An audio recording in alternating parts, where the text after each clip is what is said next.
To the regularly scheduled public meeting of the July 2nd, 2018 of the Township of Washington Township Council.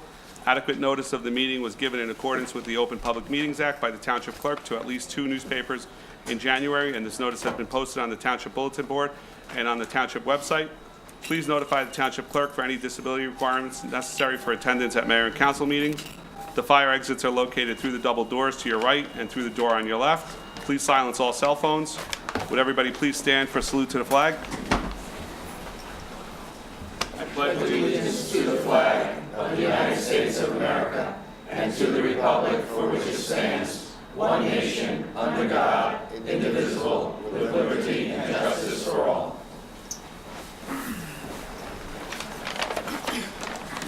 Roll call. Councilman Bruno. Councilman Casio. Here. Councilman Cumming. Here. Councilman Ullman. Here. Council President DeSena. Here. Reading a total list of bills.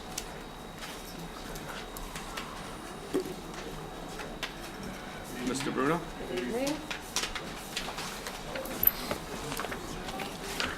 The following is a list of bills paid since the last bill list was submitted, representing June 1, 2018 through June 30th, 2018. Total 2017 reserve, $916.25. Total 2018 current, $2,288,621.39. Total capital fund, $25,728.88. Total animal control, 0. Total trust fund, $33,514.05. And total grant fund, $12,973.48. Thank you. Approval of minutes, March 12, 2018, closed session meeting minutes, March 17, 2018, closed session meeting minutes, March 26, 2018, closed session meeting minutes. Do I have a motion? So moved. Second. Councilman Bruno. Yes. Councilman Casio. Yes. Councilman Cumming. Yes. Councilman Ullman. Yes. Council President DeSena. Yes. At this time, gentlemen, can we suspend the rules and go to the promotions of the police department? So moved. Second. Mr. Mayor? Councilman Bruno. I'm sorry. Yes. Councilman Casio. Yes. Councilman Cumming. Yes. Councilman Ullman. Yes. Council President DeSena. Yes. Thank you. Do you want to do You want to do it at the Chief table? have anything he wants to say? Chief, would you like to say anything beforehand?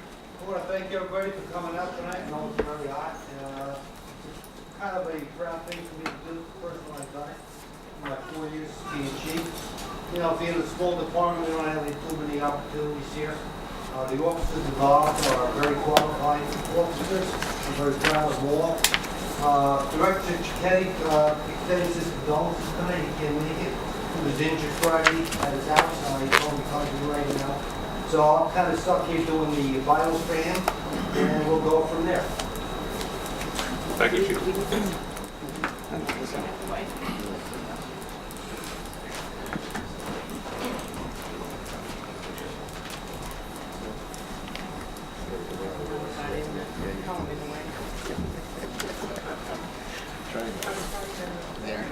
First, going to be Clayton Kenny. Clayton is a lifelong resident of Township of Washington. He's been a dispatch for the department for the past 4 years, as well as a Class 1 special officer. Clayton was also an active member within the Township of Washington Volunteer Fire Department since 2012. Currently serves as one of their frontline officers. Before becoming a member of the Township Police Department, he graduated Berkeley Community College with an associate degree in criminal justice. He's currently pursuing a bachelor's degree at Thomas Jefferson State University. My privilege to introduce Clayton Kenny as the next probationary police officer of the Township of Washington.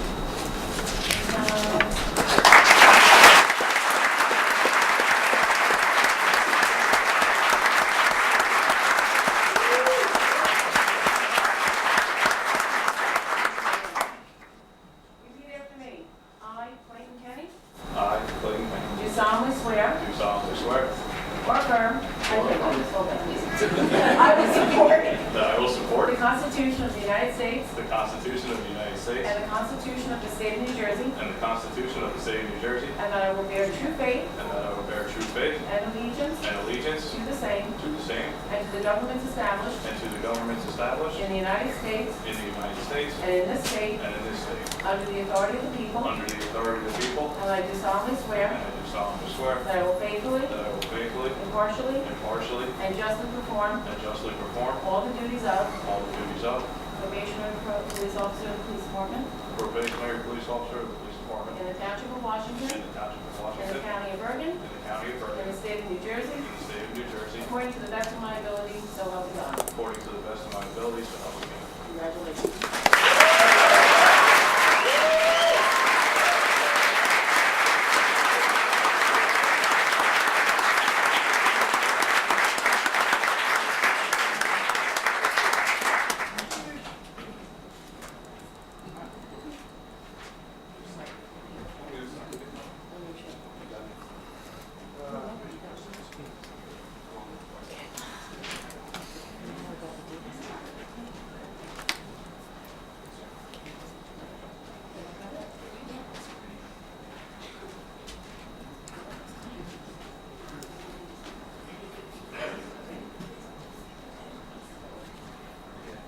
Over Rich Parcells is a lifelong resident of the Township of Washington, where he resides with his wife Ann and his two children.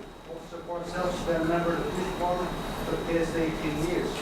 Officer Parcells is a very active member within the PDA and is currently serving as the vice president. Currently serving as vice president. He is also a former member of the Township of Washington Volunteer Ambulance Corps. Before becoming a member of the police department, he graduated at Township College with a Bachelor in Criminal Justice. Officer Parcells is assigned to the Patrol Division in the Bergen County Grounds Deployment Force. He is currently assigned as firearms instructor, domestic violence liaison officer, and administrative Dropbox coordinator. As a member of the community policing unit, Officer Parcells is recipited Special Olympic torch run, the polar bear plunge, and American Cancer Society relay to life. Officer Parcells has been a recipient of the Man Award for DWI education, unit citation, and recipient of multiple CPR AED saves. Mike, congratulations, Corporal.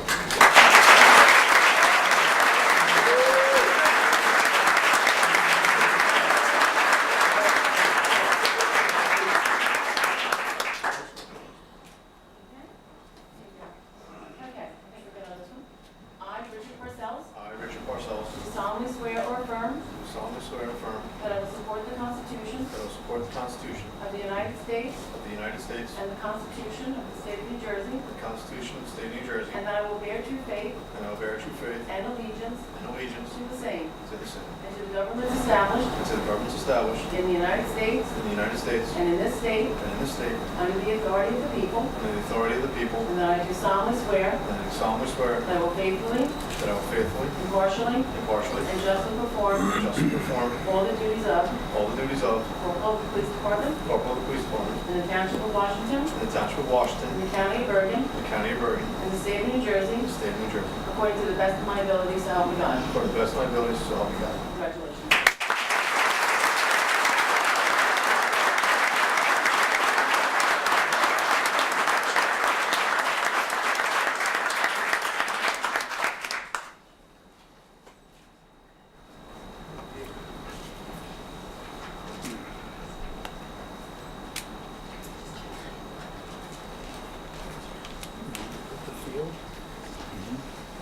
Oh, yeah. They did.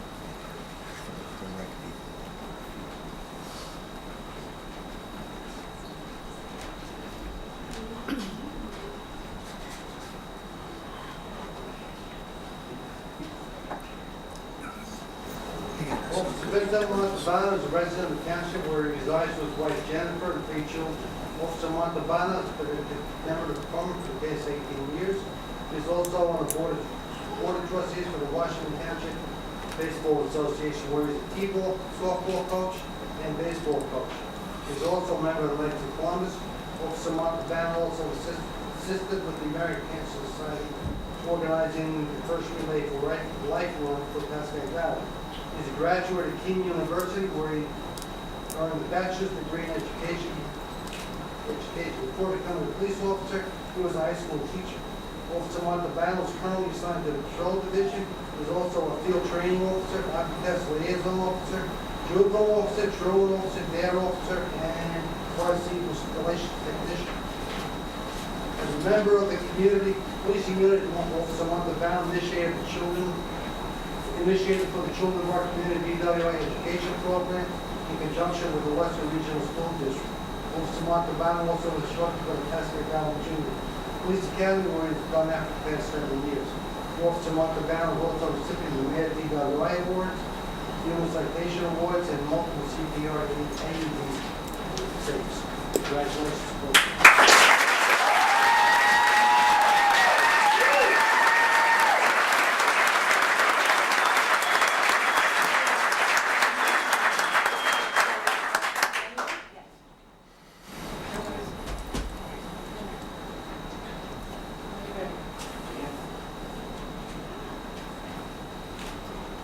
I, Vincent Montalbano, I, Vincent Montalbano, do solemnly swear or affirm do solemnly swear and affirm that I will support the Constitution that I will support the Constitution of the United States of the United States and the Constitution and the Constitution of of the State of New Jersey, the State of New Jersey, and that I will bear true faith and I bear true faith and allegiance and allegiance to the same, to the same, and to the governments established to the government established in the United States in the United States and in this state and in this state, under the authority of the people, and authority of the people, and I do solemnly swear and I do solemnly swear that I will faithfully, that I will faithfully, impartially, impartially, and justly perform and justly perform all the duties of all the duties of Corporal of the Police Department Corporal of the Police Department in the Township of Washington, in the Township of Washington, in the County of Bergen, in the County of Bergen, in the State of New Jersey, in the State of New Jersey, according to the best of my ability, so help me God. according to the best of my ability, so help me God.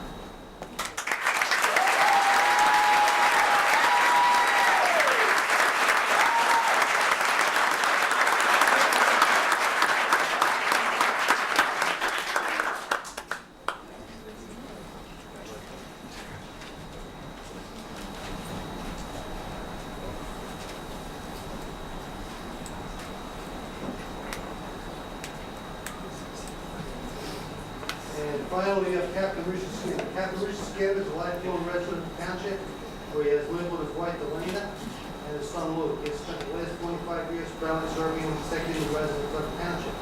Prior to joining the police department, Rich served as a sergeant in the United States Marine Corps. He holds a Master of Administration Science degree from Van Dickinson University and a bachelor's degree in Public Administration. Captain Skinner is the founding member and of the Bergen County Rapid Deployment Force, where he's currently a platoon leader and platoon commander and chemical agent trainer. As a former member of the Bergen County Prosecutor's Office Security Crime Task Force, Rich also was active investigating multiple child predator arrests on our lead today. Rich also was a former DARE and school resource officer. He served on the New Jersey State DARE training team and was executive board member of the New Jersey DARE Association. Captain Skinner currently oversees patrol and the training division. He is a police motorcycle officer certified by North Carolina State Highway Patrol. Community policing has been a highlight for Rich Skinner. In 2000, he started the Washington Township Junior Police Academy, struggling with growing over the past 18 years, and become a very successful Passaic Valley Junior Academy. With over 100 students attending each year. He has also helped various police departments start their own junior police academies. He recently enjoyed the opportunity to assist several younger officers in starting community police departments in their own towns. His off-duty time in Rich also coaches football and baseball within the township. As far as awards, Rich has got the Township of Washington Meritorious Service, PBA Awards, 2 NPWI Awards, 3 CPR saves, Bergen County Chiefs Association Marine Letter Service Award. He's also a 2002 Knights of Columbus Police Officer of the Year, 2013 New Jersey Regional Crime Professional Officer of the Year, 2014 Irish Leader in Law Enforcement Award, and 2015 Knights of Columbus Community Service Award. Congratulations, Captain.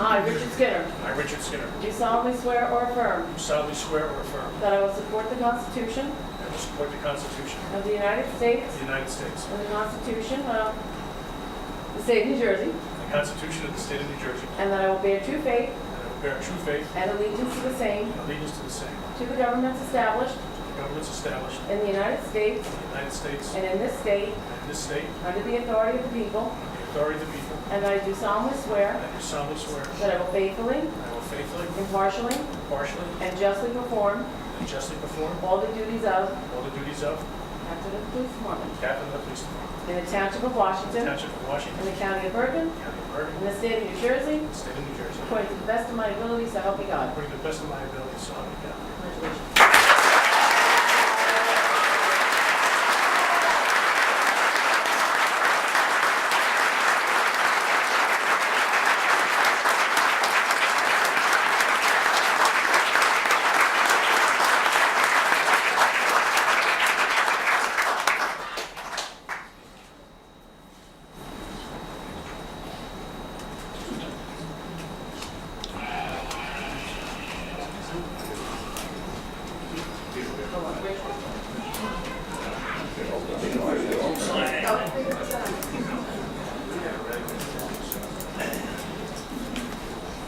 I want to thank everybody. This concludes the police side of the call for tonight. We're going to start the fire. We're going to start the fire. Fire department.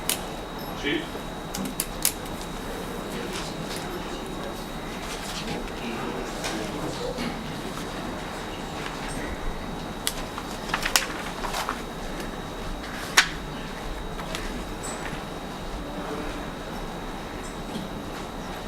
Sorry, we don't have any prepared speeches, but in January, when I took over as chief, there was a vacancy, the fourth lieutenant spot. Chris Camper, who's also serving as our vice president, graciously accepted my recommendation, and he took over. So not only was he acting as a fourth lieutenant, he was doing firefighter work and association work. So I made the recommendation to the director, which was approved, also with the membership, to appoint him full-time as fourth lieutenant of the department.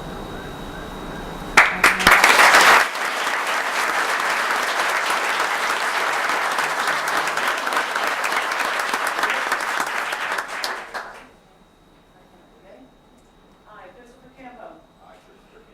Do solemnly swear or affirm Do solemnly swear or affirm that I will support the Constitution that I will support the Constitution of the United States of the United States and the Constitution of the State of New Jersey, and the Constitution of the State of New Jersey, and that I will bear true faith and allegiance and I will bear true faith and allegiance to the same to the same and to the governments established and to the governments established in the United States in the United States and in this state and in this state under the authority of the people, under the authority of the people, and that I do solemnly swear and I do solemnly swear that I will faithfully, that I will faithfully, impartially,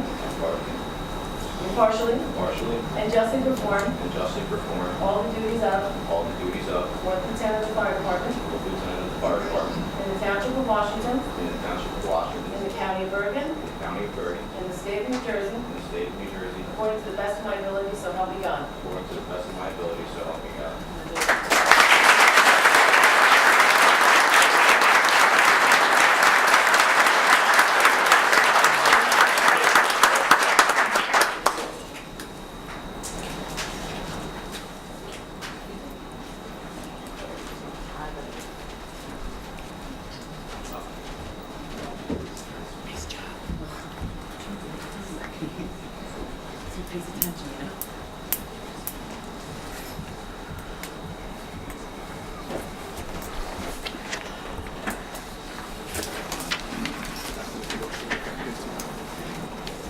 Regular meeting agenda?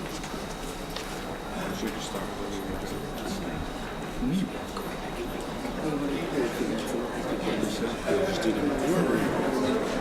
Yeah, I think the room's gonna clear. All right, let everyone clear. Well, you take some notes. Police promos, fire promos. Hey, Jimmy, because I gotta go move my car to level 2. Oh, you feel? I don't blame you.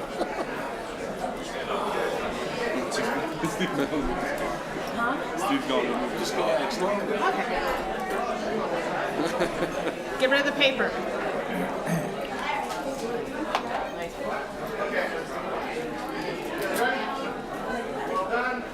Very good.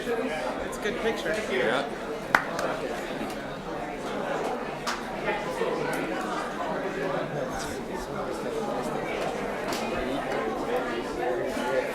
Isn't it? Look at you, look at that. Good. Great, how are you? I'd get the Sears holiday book. Put it there, but they don't make them anymore.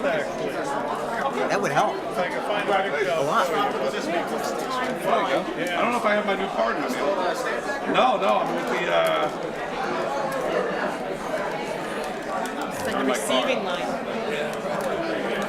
I'll find it. Yeah, I'll send you a quick email. All right, nice seeing you. One of my former students.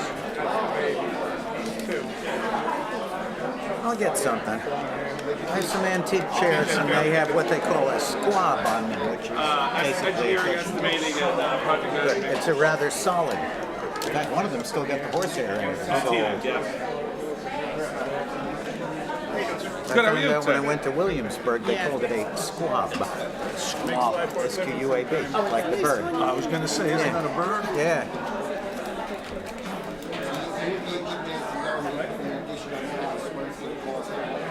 Roughly.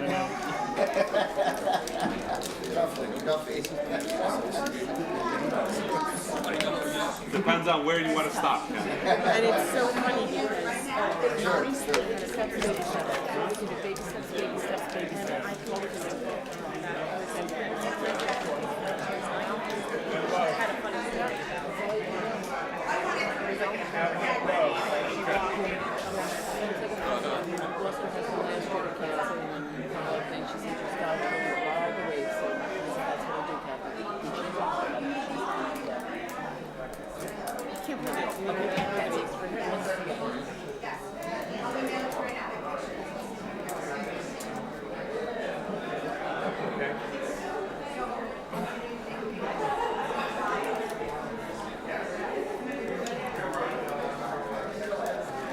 Okay, gentlemen.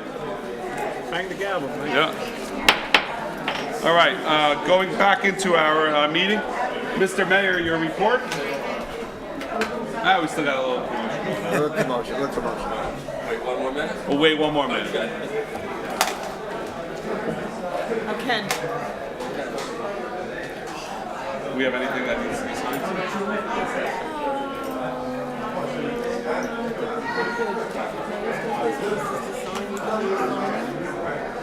this is a nice clarification I got. So the original said frontier excluding areas specified. So you thought it was this one. And I said, that doesn't make sense. You got it. Did that. So then he corrected it. That was one million. What I did, right? $6,000 swings. Cornelia Rolanda. She will be And laughing. what's interesting is Ken read it the other way. All good. So she thought But that I was agree with you more both. expensive than this. And this Yes, I I didn't want agree to with give you. the paperwork. So now we're going to go for I'm right there. I know, like, Desperation. yes. Yes. All right, Mr. Mayor, you ready? One more degree and I go to Bermuda. Go ahead. Okay. To everyone's horror, probably. Good evening, everyone. Thanks for coming out. I'm gonna get the pipe insulation in. As you all know, we're in the middle of an extended heat wave. Please check on your neighbors. From now through the rest of the season, any day that's 90 degrees or higher will trigger the senior center to be opened as a cooling center. Contaminated recycling. We're still receiving notices from our recycling company that our recyclings are being downgraded and extra charges are being assessed due to excess contamination from people putting their recyclables in plastic bags. We will have someone driving around at random, placing stickers on any recyclings that don't meet the requirements, including any plastic bags, and those will be left behind. Due to the popularity of the shredding and e-cycling events and the traffic that they generated, future events will now take place in the high school parking lot. We appreciate the school allowing us to use that location. We will also be doing random checks at the events to verify residency.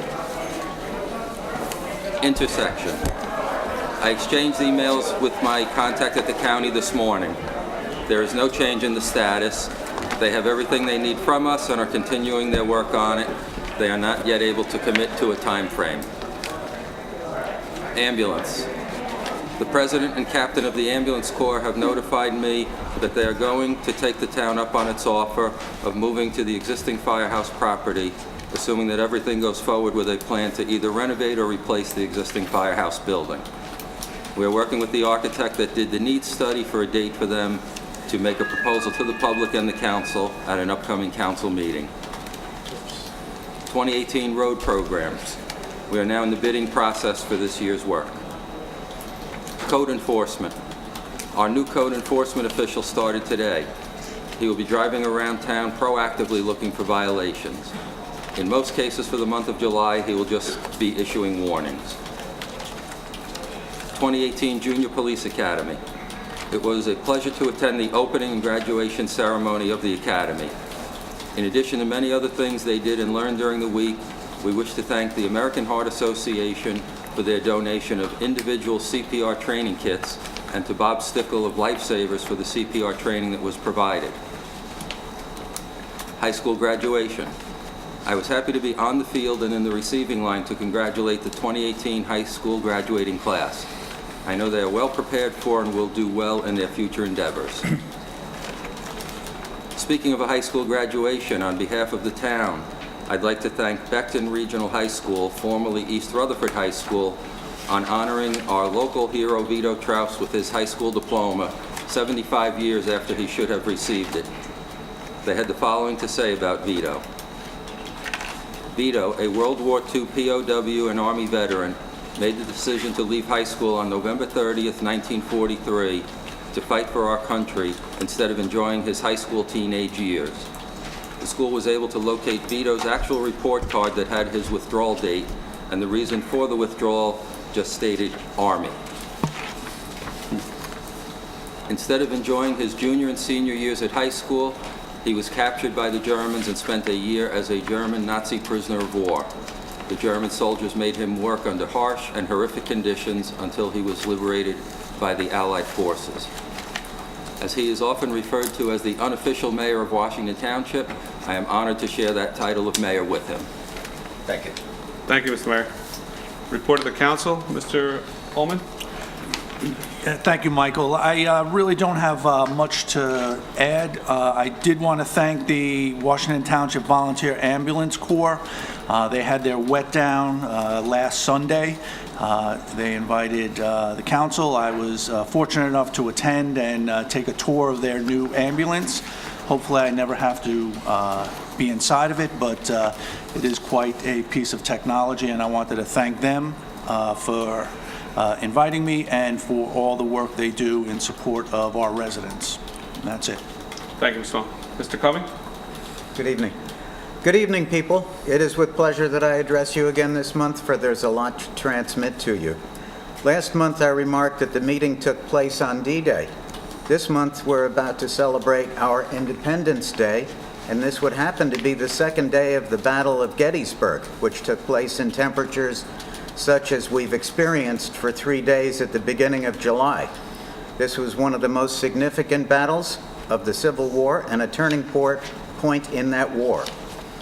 Firstly, and perhaps most importantly, is the fact that at the last meeting, when Jim Hansen asked me for a report on Memorial Field, I hadn't thought to give one. It was just an assignment to me. The reason for not reporting was we took off with perhaps less success than the Wright brothers. Part of the reason was that this winter was cold and snow, and it lingered on for quite a while, till May 15th, which is the usual planting period. Now, after the election and assignment by the mayor, since I have some very limited horticultural qualifications, I've been trying to make a silk purse out of the sow's ear that is Memorial Field. I found a reliable contractor who administered a proper and appropriate chemical program after soil tests have been taken at all the fields except Clark. As a footnote, Clark is handled by another organization that I understand they appear to be doing a good job of it. At any rate, I've had a couple of conversations with Mr. Hanson, which have led to much greater understanding of the conditions than I previously have had. Suffice it to say that we had a late start and a very difficult case over at Memorial and some misinformation.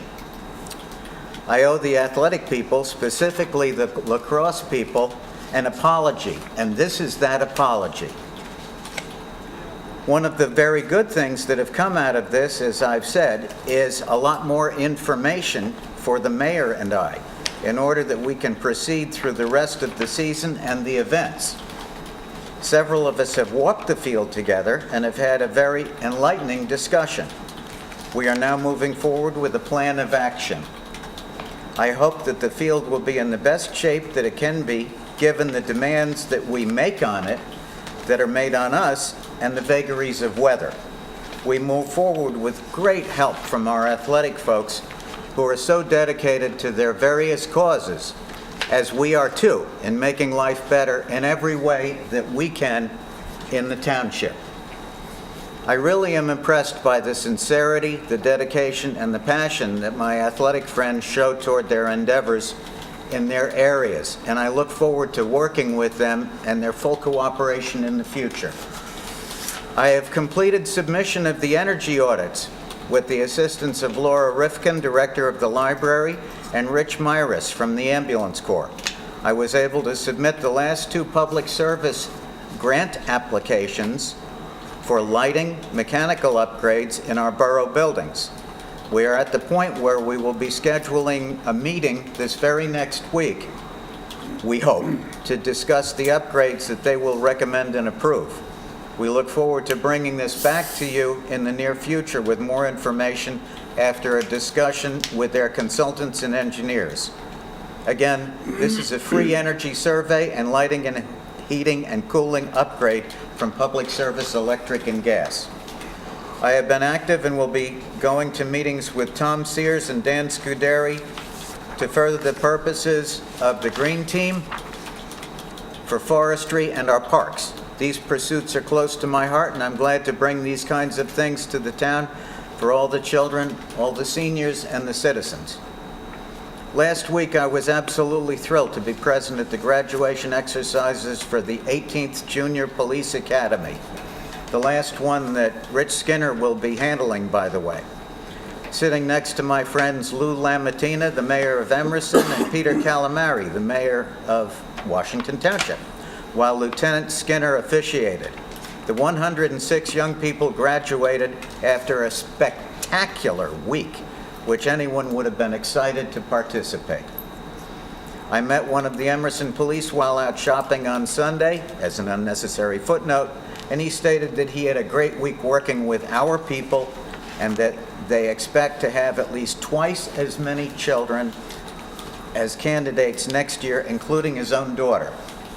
With all the negative influences that we're so concerned about in the world, many of which we've addressed recently, this is a wonderful positive influence. So much energy and dedication are put into this one week every year, and I'm sure it makes a huge impression on all the young people. I realized that my off-the-cuff last meeting about the field and then the audit that I had forgotten to thank Dan Scuderi, the Director of Municipal Facilities, who put in all day during the energy audits in conducting the auditors around with me and helping me, and also Mr. Gerard Casey of the DMF. Thank you all very much. Thank you, Mr. Cummings. Mr. Bruno? Yes, not much to report. I think we still have a long laundry list of to-dos and some action items that have to be taken care of. Hopefully, we'll start knocking our list off and start attacking them one by one. The financials are out, so we can go through the financials and start analyzing the reserves again and trying to get money back into the town and analyze exactly where we are financially. Thank you. Thank you, Mr. Dr. Cassio. No report tonight, sir. Very quickly, I thank the Washington Township Ambulance Corps for the invitation, but I was on a hot, smoldering field in Absecon. I got to see Lucy the elephant, by the way, but that was a good day. just want to thank everybody for the support we've been receiving. It's being on the dais is a very difficult task sometimes, and we're making the best we can to get our intersection improved. Mr. Calamari and I have spent a lot of time on the phone with the county. The project is moving forward. It's a matter of time that hopefully soon we'll have the drawings and plans here for us to review. We've made leaps and bounds on other things, and fire department study and so forth, and we're moving ahead. So thank you everybody on the dais for all their hard work in the 6 months that we've been together. That's all I have. Time flies when you're having fun, Mike. 6 months. Today's Go 6 like months. that. Today's just Oh, over man. 6 months. Woo. At this time, I'd like to open the meeting to the general public. Do I have a motion to open the public discussion? So moved. Second. Roll call. Councilman Bruno? Yes. Councilman Casio? Yes. Councilman Cumming? Yes. Councilman Oman? Yes. Council President DeSena? Yes. If anybody would like to come up and address the council at this time, Mr. Neary?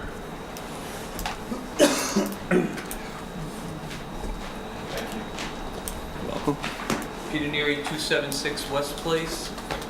Mr. President, with your permission, can I hand this Absolutely. again? I apologize, I only have 5 copies because I'm sick of printing the same slides. Thank you. My wife hates me even more. Plus mine. Just have them for the council. Thank I you, know Peter. Peter and Mary Ann, you're probably sick of them. Mr. Constance.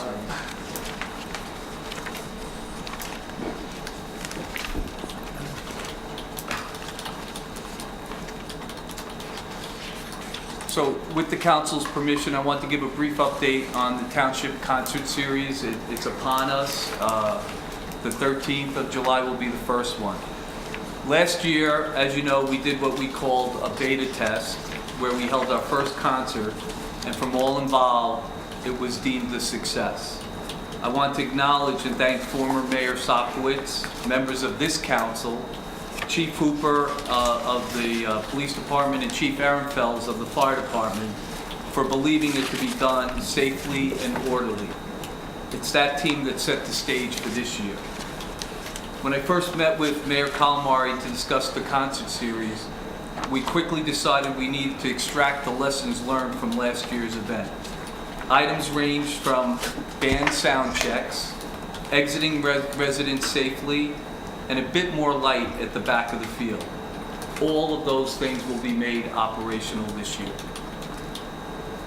So let me summarize where we are, but before I do, I wanted to thank this council in advance for their support and encourage their participation of each of these events. Part of our agenda calls for each of your introductions by the mayor during his welcome. We want residents to feel free in these atmospheres to approach the mayor and council at these events for feedback not only on the concert series, but other things of concern in the town. I think you'll see at these events that we get maybe residents that we don't typically see in venues that we have today. And before I begin, I have to thank Mayor Calamari, who from the beginning when I met him after elected wanted to do more events for the residents, and Peter has led us through this committee and a lot of pitfalls throughout the process. So I want to thank you, Mr. Mayor, for your help and leadership here. My pleasure.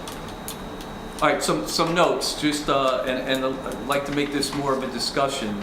So our theme is safe and simple this year. Last year, those of you who attended, we tried to do more with food. We bought T-shirts, a lot of expenses that were really, I don't believe, necessary.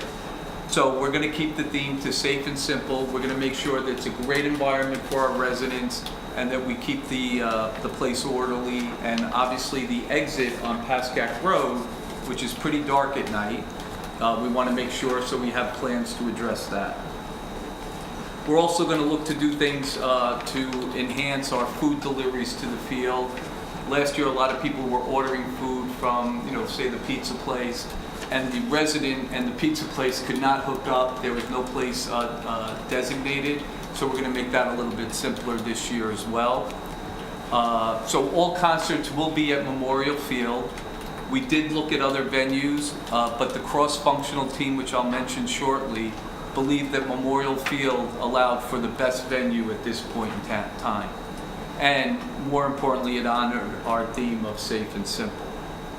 All concerts will be 3 sets of music, 45-minute sets, except for Jersey Sound, which is our oldies concert, which will only be 2. The concerts will start at 7:30 and they'll end at 10:30. We have a weather clause in each of the contracts that we jointly have to make a call if we're going to postpone a concert, and we have to make that call by 2 p.m. the day of the concerts. Just so you know, if we do postpone, jointly postpone, in the contract that we have the ability to jointly agree to a new date. So I just want to mention quickly, my partner on this committee, as well as the mayor, is Bill Bilius, who's the director of the fire department. But I specifically wanted to mention on the fire department was Chief Insetta, Paul Langone and Joe Caparel are electricians by trade. They're actually working at the field house to run a line directly to the stage area so that we don't have to use generators this year. Not only noisy, but the gas element and everything like that. The police department, outstanding partners, and I'll just mention names: Hooper, Skinner, Calamari, Fasciano, and Glock. Whether it be lighting, getting us specials to support the field, parking, they've been with us every step of the way.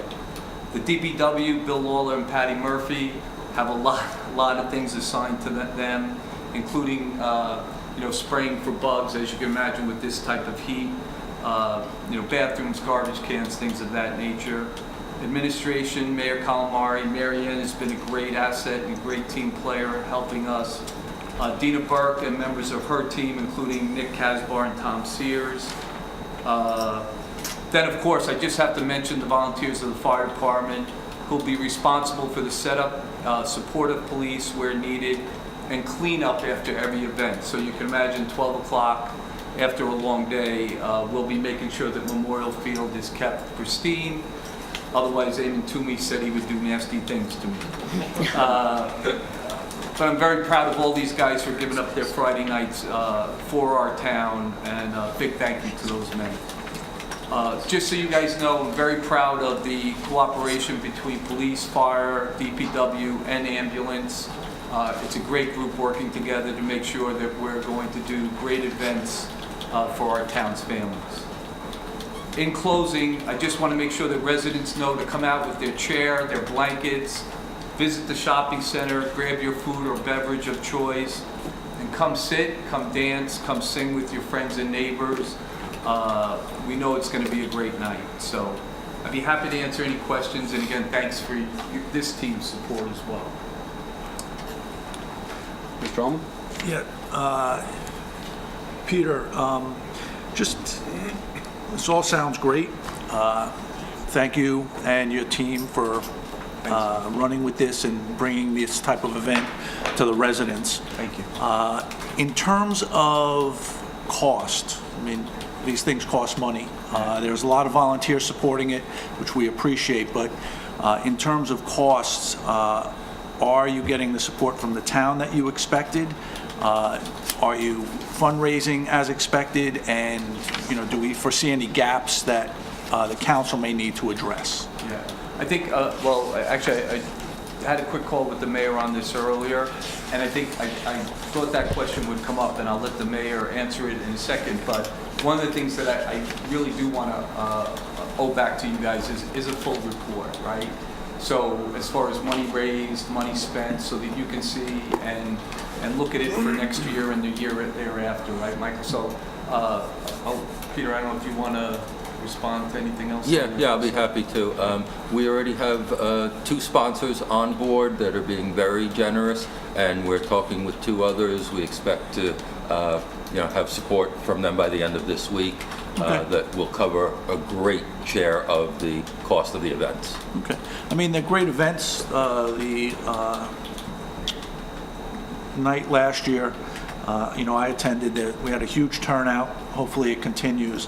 It's a good investment for the town. It's great that we can get organizations to kick in, but, if it comes down to it, at least I would support, the use of town funds if there's a gap that needs to be closed. Thank you, we appreciate that, and the sponsors have been great. They look forward to supporting the town in whatever events we move forward with. Thank you. Mr. Neary, I just want to say thank you for you and your group for putting this all together. Thank you. It's a lot of hard work.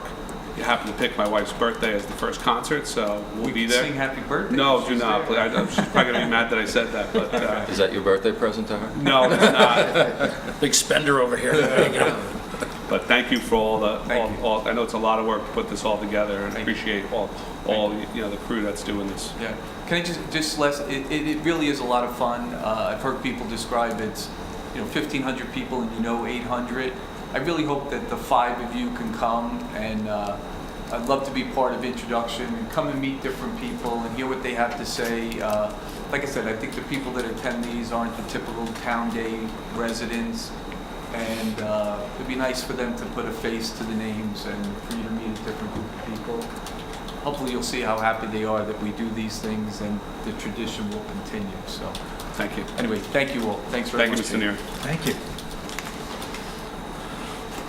Would anybody else like to come up and address the council at this time? These signs are popping up.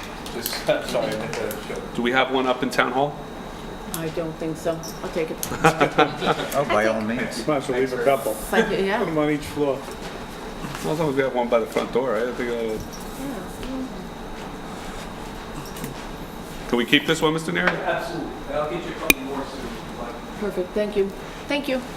Beatrice Napier, 324 Hudson Avenue, Washington Township. I didn't know that it was decided on about the ambulance car in the fire department. Has that been decided on already? I got word from the president and the captain that you, the ambulance corps, has decided to move forward with it.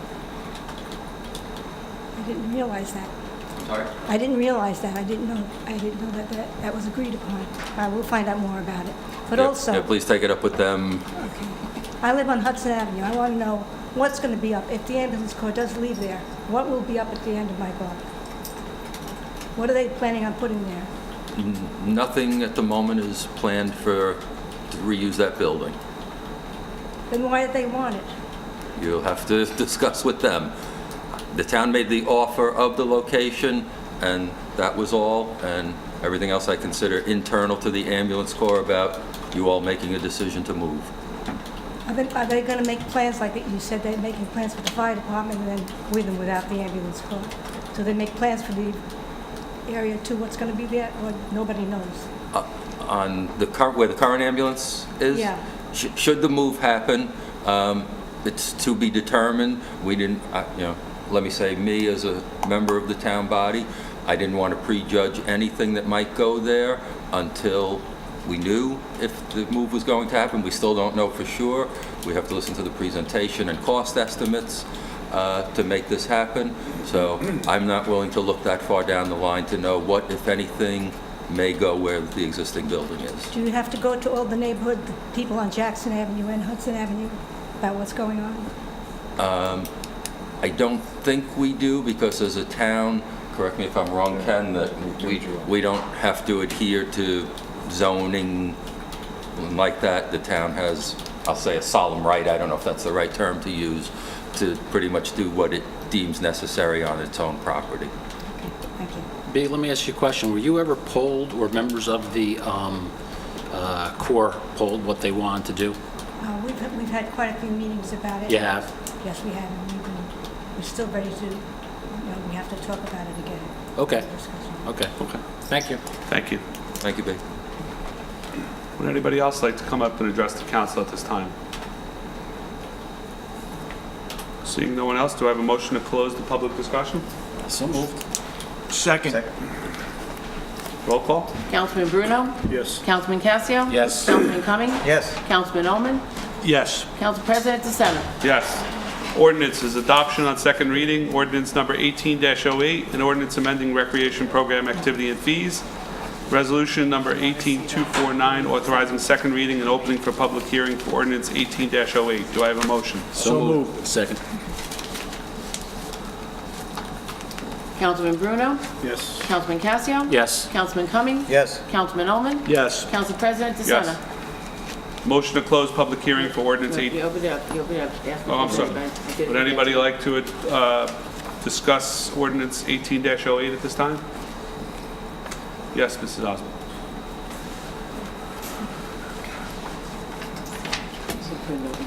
Mary Ann Osgood, 960 Adams Place. Can I ask a question? Who are these? I read it that it's little cheerleadings, kindergarten, first and second grade. Can I ask who they're going to cheer for, or are they just not cheering for anyone, or what are they doing? Does anybody have an answer for me?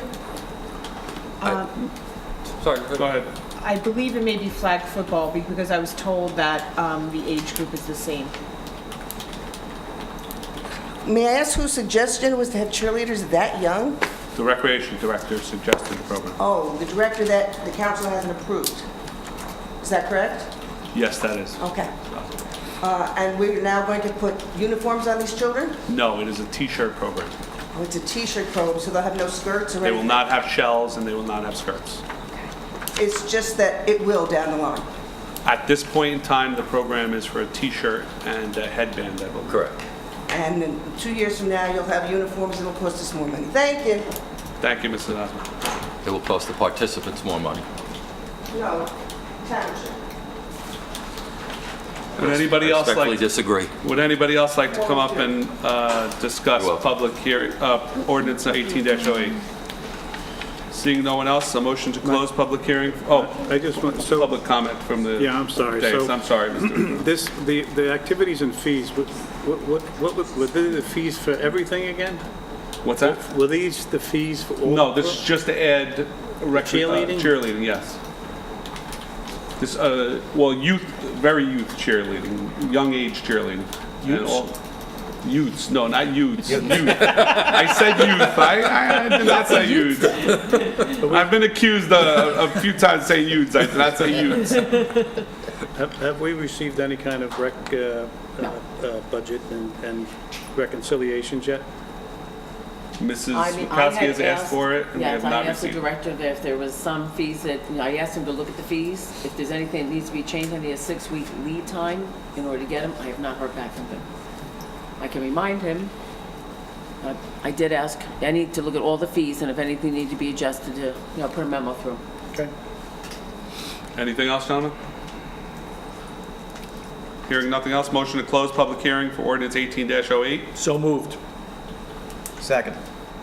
Roll call. Councilman Bruno?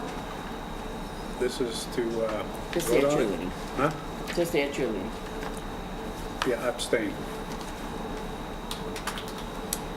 Councilman Casio? Yes. Councilman Cumming? Yes. Councilman Ullman? Yes. Council President DeSena? Yes.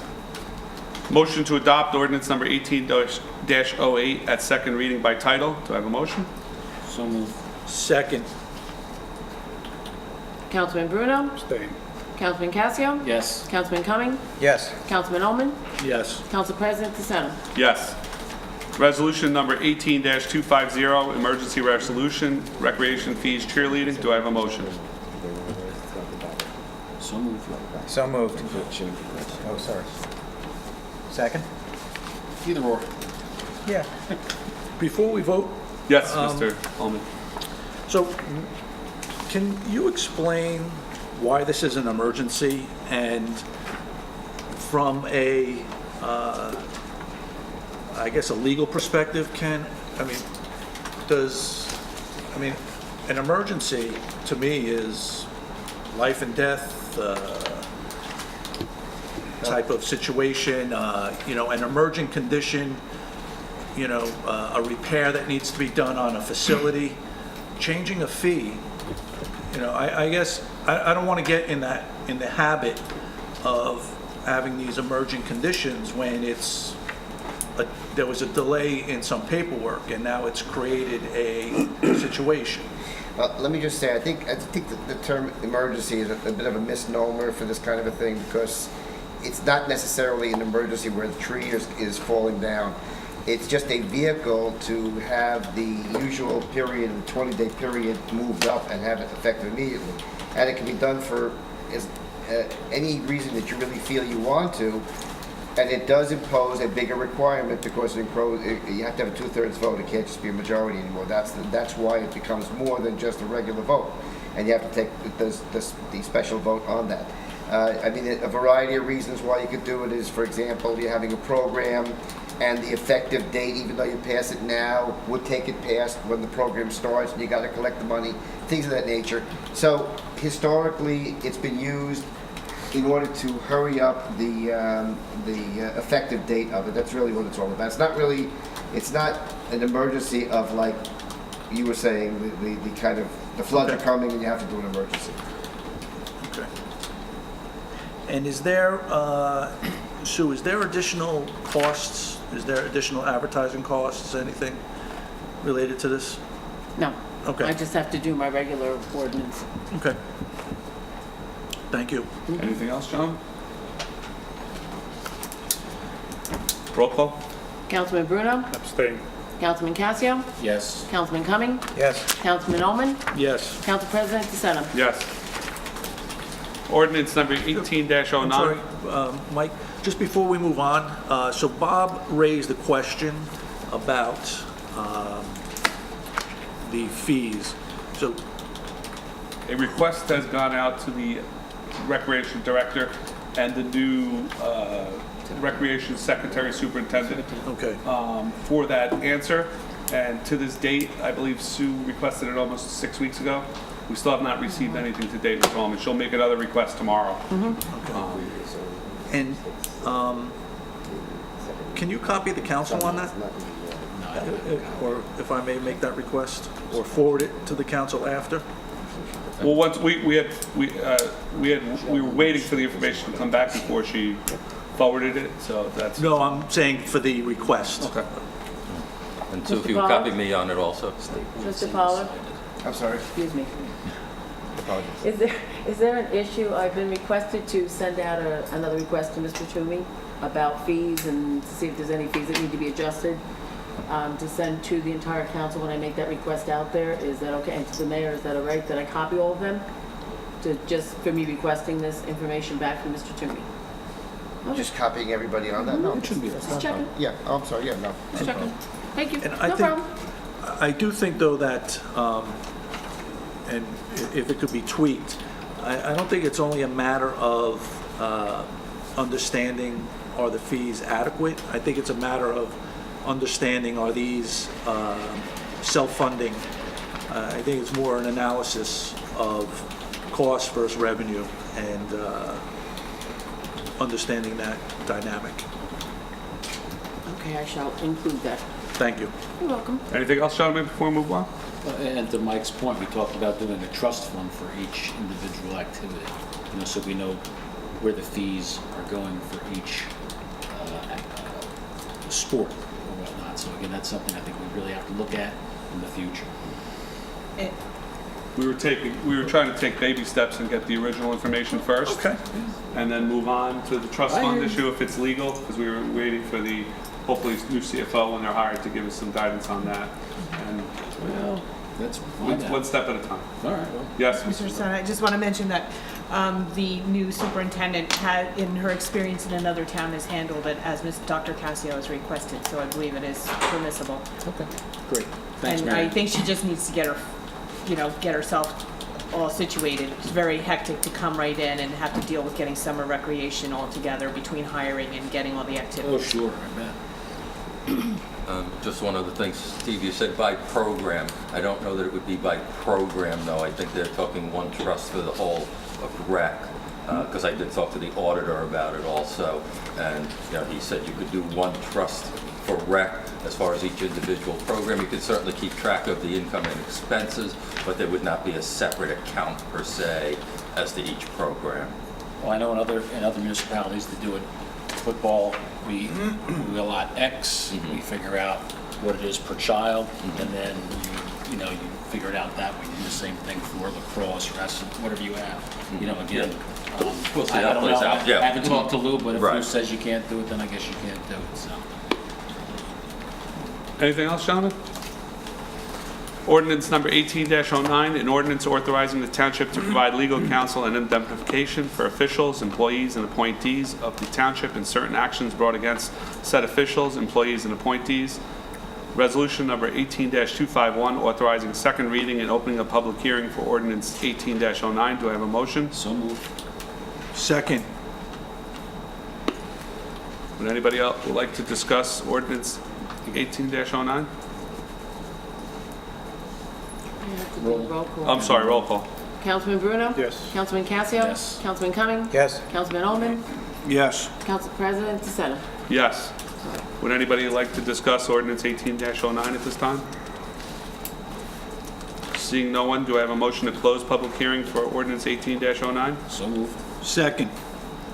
Roll call. Councilman Bruno? Yes. Councilman Casio? Yes. Councilman Cumming? Yes. Councilman Ullman? Yes. Council President DeSena? Yes. Motion to adopt ordinance number 18-09 at second reading by title. Do I have a motion? So moved. Second. Councilman Bruno? Yes. Councilman Casio? Yes. Councilman Cumming? Yes. Councilman Ullman? Yes. Council President DeSena? Yes.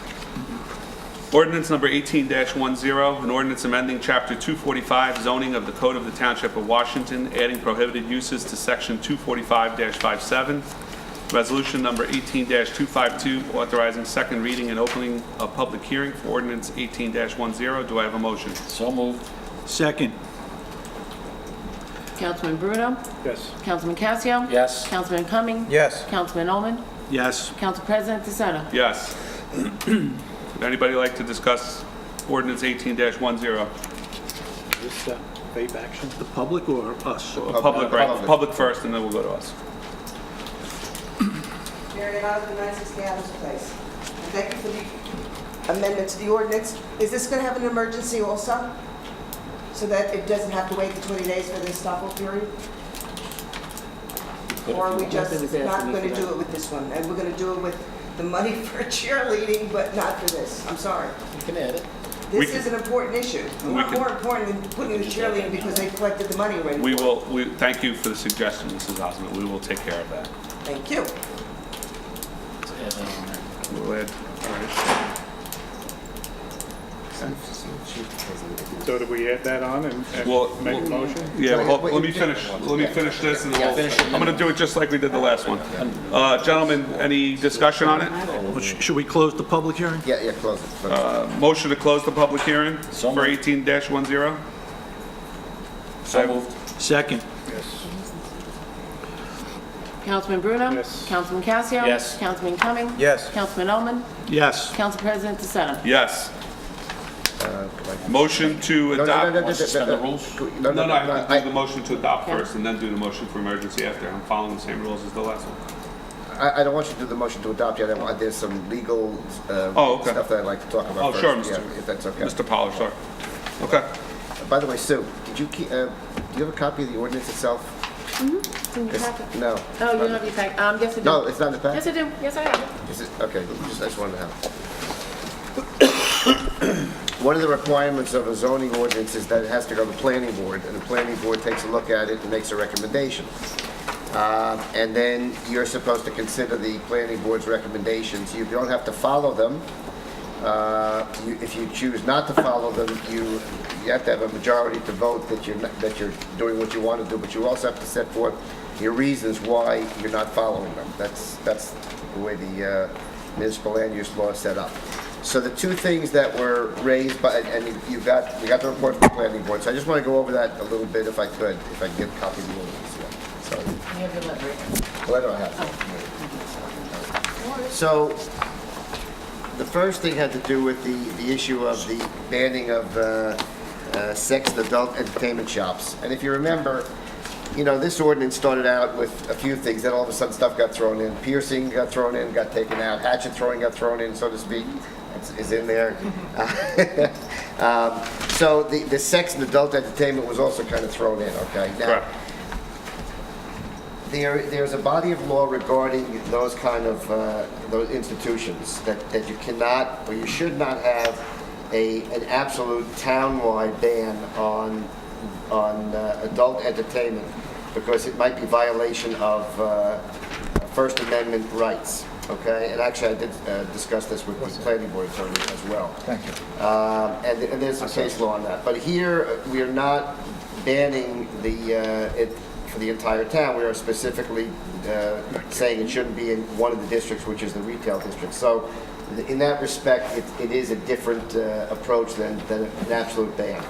And there's an argument of why. It's near the movie theater, there are candy stores, there's a lot of kids there, there's a lot of traffic there, and there's reasons why it shouldn't be there, okay? Now, let's reverse that for 1 second. If you take a different town, a much more developed town, take an Elizabeth or something like that. So the way they would handle this kind of a thing is they would say no adult entertainment in residential areas, and maybe not even in the retail zone, but they might put it in the industrial zone, okay? And put it in locations where it's not really exposed to other uses, people, et cetera, et cetera, et cetera. And our town is a little bit different. It's a lot different because somebody would say, well, how come you're banning it in the retail zone and you're not banning it anywhere in the residential zones? That's just, I wanted to bring that to your attention, okay? The recommendation from the planning board was that the board agreed the township should not issue an outright ban, but rather study the map to determine what areas are appropriate to allow this use. Here they said upheld an ordinance barring it within 1,000 feet of a residential zone. And this is just, the kind of things that different towns do. So I just want to throw that out to you as a consideration. And so if you're not going to study the map, then I think some of the reasons that you would have to elicit during your conversation of why you're going to adopt this, if you're going to adopt it, with the fact that it's a limited zone, that there are reasons why the retail zone is being looked at and why it is being focused on there, and whatever other reasons why you would, you're going ahead with it, okay? And that's one of the things that you need to take a look at. The other thing was the issue of the banning the.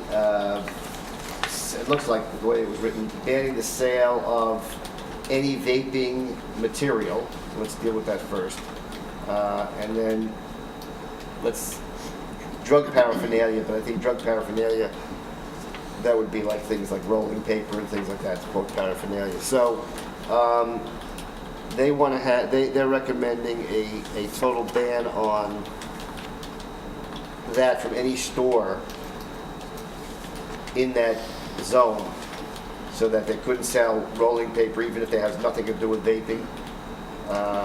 And of course marijuana can't be sold, so it isn't there. Pipes, a ban on that. I mean, that's what it appears to be recommending. So again, if you're going to go ahead with and the way it's written, it's currently written, the retail and wholesale sale of vaping products or paraphernalia or the use thereof on said premises. So I think it takes care of that concern in the retail zone. So I'm not exactly sure what that last clause is referring to, because it's actually in there already and it's limited to the zone. And the same thing when they say drug paraphernalia, we're talking about marijuana related paraphernalia, irrespective of whether or not for medical oriented purpose, stuff like that. I'm not sure drug paraphernalia might be more expansive. I think there's other materials that are involved with drugs that would not be available, not be associated with just marijuana. So I just call that to your attention while you're doing your deliberations. So, having said all of that, what are you really saying? So, geez, thanks, Mike. I understand we can't do a complete ban. Right. So throughout the town, which is not what we're doing. It would cause issues. So we have decided, or there's an ordinance before us to do for the commercial. I get that. I guess, and that would meet the needs of the board, of the council, if that's what they wanted, because it wouldn't be allowed if they was in a residential or other area, it would have to go before the zoning board potentially, and Potentially. there might be a discussion there or a vote. So understanding that, I don't understand the last paragraph, and I question how it relates to the ordinance as it's written, because we have I know of one store outside of the zone that sells rolling paper, sells other hookahs that could be used or could be considered drug paraphernalia. And, how are we, what does that do? Who's the enforcement agency? They do it today. How does that work as we roll this out? Because rolling paper is a tobacco product.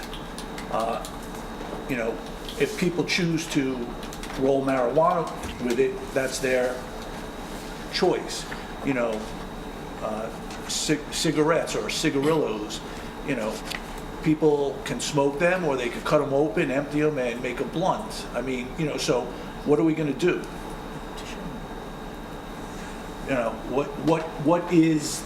What's the impact, and how is this going to be enforced? Because it's clear to me what we're looking to achieve. I personally don't support it, but if we are going to do it, and there's going to be enough votes to carry it, I would like to understand what's the enforcement mechanism, and what are we enforcing? Okay, well, first, let me go back to the paragraph itself. You all right? Yeah. Charlie horse or I have a pinched nerve if I turn the wrong way. Okay. As I said, the last paragraph was a little unclear, but I think the essence of it, when you go to the last paragraph, is saying the Board of Appeal was against the continued sale of any vaping material or drug paraphernalia within the township. So they were focusing not on just the the commercial zone that we were focusing on. They were focusing on the entire township, which is not really, effectively was not rebuilt before then, because you did not put in that kind of a ban. So from that statement, if that's what the import was, and it looks like that, you're not running afoul of that by doing this. You're just, putting it in here. Now, as far as enforceability, what I would say is that, I think you might have an issue with somebody challenging just something like rolling paper, where you can do a tobacco product or a pipe. They might be able to argue that it's unconstitutional as applied to them, because those are products that are permissible products, and they're not always or necessarily associated with vaping, that kind of a thing. On the other hand, I don't know that you'd actually have a summons being issued to somebody if it was not a vape store and they just sold paper. You have to start out with the first thing, which is the actual issuance of a summons. Okay, would a police officer, or would the enforcing agency is generally the police department? It would be the police, or it would be the zoning officer? Well, it could be a violation of an ordinance, could be the police department too, or the zoning officer, could be either one. I'm just thinking about somebody seeing a sale, calling the police department, and having a summons issued, or even a person filing a complaint personally and wanting to go on the complaint and do that. I think that, in my own mind, the likelihood of somebody filing a complaint or a summons being issued, or the zoning officer issuing a summons for a store that sold only paper, nothing to do with vaping, I don't think it would happen myself. Could it happen? Yes, it could. And could there be an argument? Yes, there could be. But I don't think I think what the aim is here, at least from what the discussion was if somebody has a vape store, so then they have a vape store, and then they have this product and that product and this product, it's kind of associated with all the things that you could use, I would think.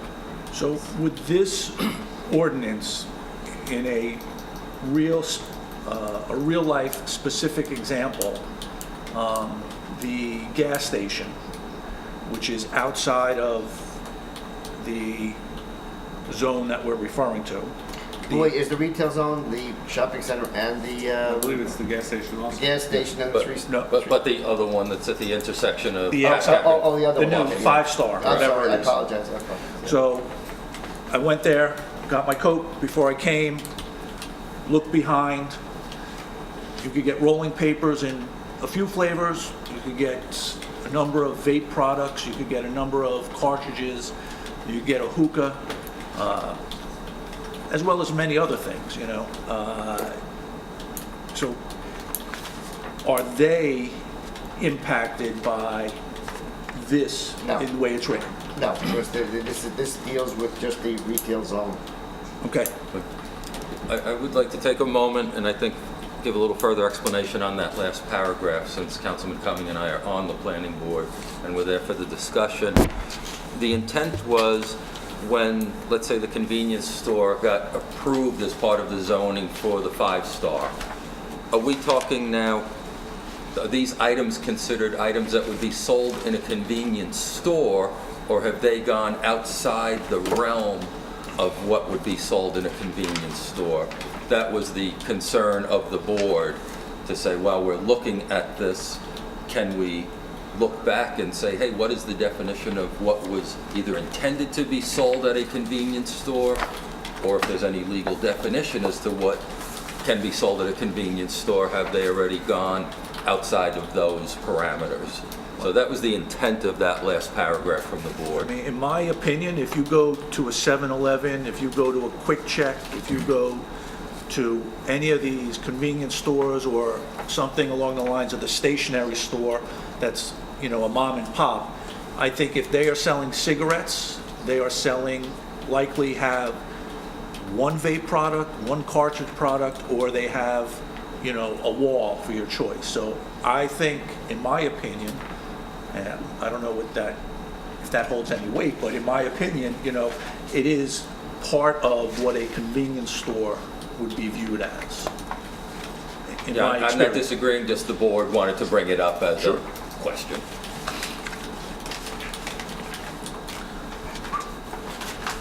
So I guess ultimately, does this protect us or it does not protect us, or does it say what we want it to do or not? Mr. Pollard, you? Well, it doesn't say what you want to say. Does it protect us? Does it do it? It says what it says. It says that in this zone, these are the things that you are now not able to do. But they could always go before the zoning board and ask for a Yeah, they variance. could, always, yeah, but these address prohibitions in this zone. That's what Correct. that's what And it's that designed was to the do. intent That was the of, intent. when we asked you to draft it, and that's what it's doing. That's exactly right, yes. The intent of the law, Mr. Bruno, was to prohibit these uses for not being a rubber stamp in our Retail zone. retail zone. And I think that's what we're trying to accomplish. I thank the planning board for their input. At this time, I think I personally feel we should move Mr. forward President, the vote was 5 to nothing on planning board. to adopt. Absolutely unanimous to adopt this, and they Okay. felt very strongly about the vaping and rolling product aspects in other stores in the town. Yeah, I think we need to So at review least- what I'm a not sure convenience that's store is. enforceable, Yeah. since it's already pre-existing. Well, but at least, But- I think the essence of what you're saying I should basically leave is... it to the attorney, I'm No, but what sorry. I'm saying, the essence is they want at least what was done, and they're asking the Maybe council more. to look at more, but saying, yes, let's do this, and there could be more that we are recommending, Yes. basically, right? Yes. Okay. Thank you. gentlemen. Motion to adopt ordinance number 8. Okay, I'm sorry, Mr. Powell. and I think, again, I still think that even though you seem to be consistent, a few reasons why Absolutely. you should, you know, when you make your motion, after you make the motion, I think you might want to go down the line. When we go down the line for the That's roll fine. call, if That's everybody fine. could Yes. voice their reasoning for their vote. Yeah. Motion to adopt ordinance number 18-1010 at second reading by title. So moved. Second? Second. Councilman Bruno? Yes. Councilman Casio? Yes, in order to protect the well-being of the citizens of the Washington Township. One of the reasons. Yeah, but also to protect the residential zone because of the traffic. And thus drafting it to protect the residential zoning, retail zoning of the township's current plan, master plan. Okay. Mr. Cumming? I'm very concerned about the health, safety, and welfare of the residents of our town. Yes or no? Yes, Okay. Now concerned. Sorry. thank you. I realize now concerned is not a vote. Just No, reverse no, it. no, Just no. reverse it, Sue. Instead of health, safety, and welfare, Just right? reverse the conversation.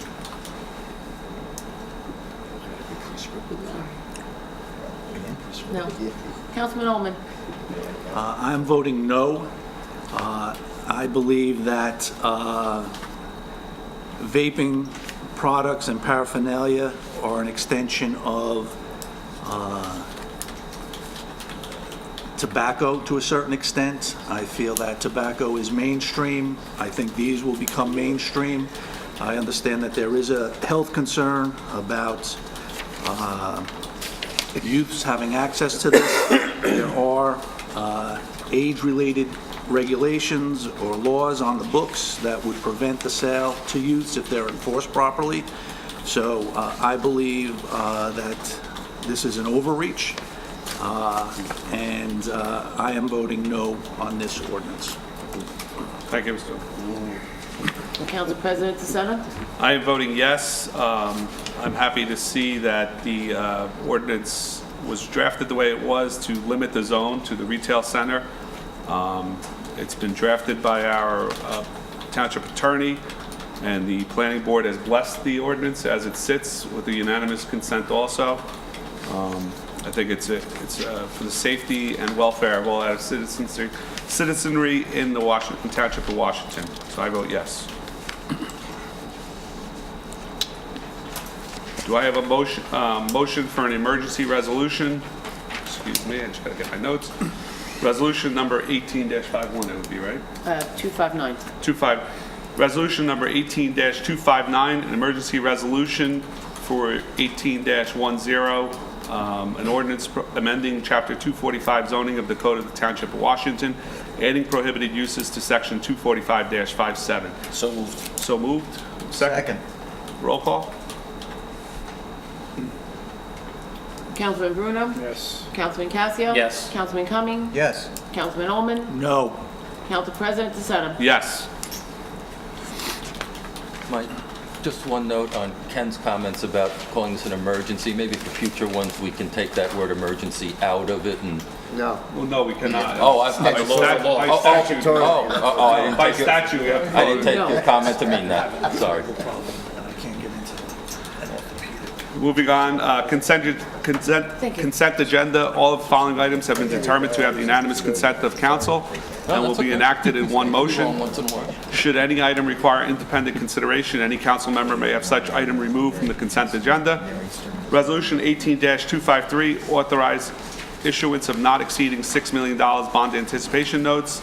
Resolution 18-254, award a professional legal services contract to Raymond Wiss, Esquire of Wiss and Borgi, PC as labor attorney. Resolution 18-255, authorize application to the Complete Streets Technical Grant Program. Resolution 18-256, appointment of temporary public defender Peter Kim Esquire. Resolution 18-257, appointment of temporary public defender Mario Bai Esquire. Do I have a motion? So moved. Second. Before we, Discussion? Yes. That's the $6 million well, just, question. the first question hopefully is easy. 256 and 257, the temporary public defenders. If I read the paperwork correctly, there are two defendants that require representation. So if we have one public defender, wouldn't we just need a second? No, the current one, personal reasons. Okay. That's fine with me. And I would like 253 pulled. I just have quite a few questions on that. And, Sure. I know. Mike, may I make a comment? Yes, Mr. Mayor. I anticipated that because I had some questions also, and I had an exchange with Ashley. Unfortunately, she couldn't attend tonight's meeting due to a scheduling conflict, but she did send me the following statement to give a little further explanation. The resolution Well, for... wait. Well, why don't you just vote on what you Vote on didn't vote and then discuss? So we're going to vote on Yeah. 254, 255, 256, and 257 right now, gentlemen. Okay. We have a motion, we have a second, we'll have a roll call excluding 253 at this time. Councilman Bruno? Yes. Councilman Casio? Yes. Councilman Cumming? Yes. Councilman Ullman? Yes. Council President DeSenza? Yes. Discussion on 18-253. Mr. Mayor? Her comment was, the resolution for the $6 million is to roll over the ban, very similar to last year's ban rollover, resolution number 17253, which passed without issue. The passing of this resolution is time-sensitive and imperative to the township's ability to make the upcoming ban payment. Furthermore, delaying this process could result in a, and then she put this in bold, default in debt payment. So that's great. I appreciate that clarification. This ban has been on the docket. I mean, this date has been here since the beginning of time. Last year, at this time, we knew this was going to roll over. And last year, at this time, we were forced to make a vote on the rollover, and we were backed, or our backs were against the wall with that same verbiage. So here we are, a year on, and we have the same situation. So that's great. I don't know if the questions, how they should go back to her and how we're going to get an answer. The timeline that was in the email said that this meeting was preferred, but the 16th was a backup. Is that not factual?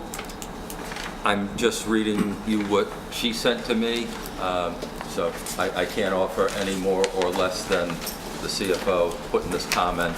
Was part of the email that Mary Ann forwarded. Yeah, I think I know what he's referring to. I had forwarded correspondence from Mr. Beinfield regarding that. I have to find it myself. Michael, to answer your question, though, if I may, what I plan on doing is keeping this correspondence from her in a file and getting our CFO next year to address it much quicker than the last minute. Sure. I mean, you know, the questions I have is not only on the ban rollover, but I think it's a larger issue. You know, we've been feasting on an effective zero interest rate for quite some time. And we've been rolling over these bans at a very nominal interest rate, and we're going to have to make a decision, I think, fairly soon to permanently bond this information, these funds. The $6 million does not include a firehouse renovation, a DMF renovation, which are numbers we don't know what they are. It doesn't include land acquisition on Pascack Road if we want to go down that path. It doesn't include the ladder truck, an engine truck. It doesn't include an estimated $750,000 for the upgraded radios. So we have, you know, another $3 million, $4 million in debt that we're going to be taking on. And I think it would help to understand what that's going to do to our debt service. And I realize we can roll over the bans and then convert them to long-term debt, but I think the discussion has to take place. The other thing is, and it's a question that has been asked, we've answered it piecemeal over time, is, you know, what of these outstanding ordinances that are funded but not used, you know, is there any money left to squeeze out of these? And should we be rolling those over, or should we be taking that money out and retiring that debt? I had a question about Ordinance 99-7 and 05-1, purchase of equipment. You know, we've had $40,000 was the original issue, and it had a 5-year useful life. We are from 99, so that's 2000, we're 18 years, we're going to be 19 years past, and we're still funding this. I don't know if that's the right way to approach these things. And quite honestly, I'm not sure. I'm sure, you know, our bond counsel is very learned, but, you know, can you fund these forever? It's like you get that statement when you get your credit card. If you make the minimum payment, you're going to be paying it for 72 years. I mean, we bought something for $40,000, and 20 years later, we're still paying for it. And I think that is a question that the CFO, the director, whoever that is, And the bonding council. or collectively, we need to come up with. So, again, you know, we're reusing some of these ordinances. You know, I don't know if we're on the schedule that was provided. 15-09 is resurrecting itself, the acquisition of new and additional vehicles. We're using, or we're going to bond $74,000. You know, we're pulling something that was approved 3 years ago and using it, which is great, but, you know, I think we should there should be some transparency as to where that came from, what it was originally intended for, and what are we using it now. Understanding that we're going to be using vehicles, there is some level of consistency or applicable use or the same use. So I'm sure it was approved for vehicles, but was it approved for the vehicles that we're funding now? You know, removal of the UST, that's back. From 98-10 to 98-15. You know, we're bonding another $12,000. You know, why are we bonding $12,000 for the UST? Don't know, but you know, this is, again, these are the questions I have, or some of the questions I have, and I think at least some of them are valid. I don't know. So that would be my piece. Mr. Allman, I kind of echo your sentiment exactly. Some of these bond anticipation notes make no sense. I think there's one on there for $8,900. I think it's, you know, if we can't pay that off and get rid of it, it's a disservice to our residents. I think we, you know, having this presented to us as an emergency is unacceptable. You know, if I went to my boss and said I need $6 million tomorrow, I'd probably get fired, but that's here and there. You know, this information could have been disseminated over a month ago, so I'm very upset about that, and I think we need to. Well, do we actually have an extra 2 weeks lead time, or? Well, we're going to need an extra 2-week lead time, and Ashley's going to have to figure out how to get it, because I don't think anybody up here tonight is comfortable with passing this ordinance. I'm speaking for myself. I don't know about the rest of you, but I'm not comfortable passing this tonight. Mr. Allman? No, I mean, you know, and I guess, you know, the debt authorized for 1806, the 1.3 million or 1.237, I'm assuming that should tie back to our capital budget. You know, there's quite a few improvements, and I believe, Mary Ann, you mentioned that when they're ledgered, there's a sub-ledger or a project for each of the projects. Yes. But when you look at this and you see various improvements or various something, it gets difficult to synthesize what we're really doing. in terms of what is the underlying purpose of these at that time.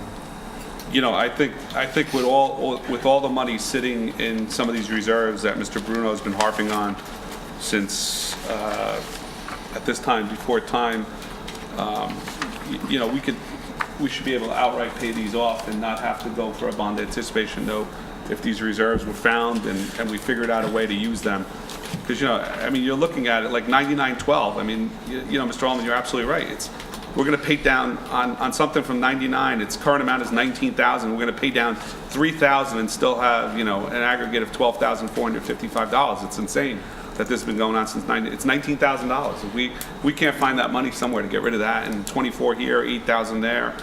Even the 80s. I mean, according to Mr. Bruno, there's enough in these reserves and other places that we can get rid of half these notes and not have to rebond, you know, go after. But that's a discussion we need to have with. I hate Can you to say, rebond them and pay it off as soon as we find those assets? Or do you have to rebond again? Well, we're going to pay the fee to go after I bond understand. anticipation note, and I think that's a disservice we're doing to our citizens by paying the bond council to go out for stuff that if we have the money in other places, let's pay the stuff off and get rid of it. I agree, Michael. You know, So- it's just. I mean, And we can't be doing this at the last minute. We've been asking for this since January. I mean, it's been 6 months. so I would, on the flip side of it, I would say that for the most part, it's going to have to happen.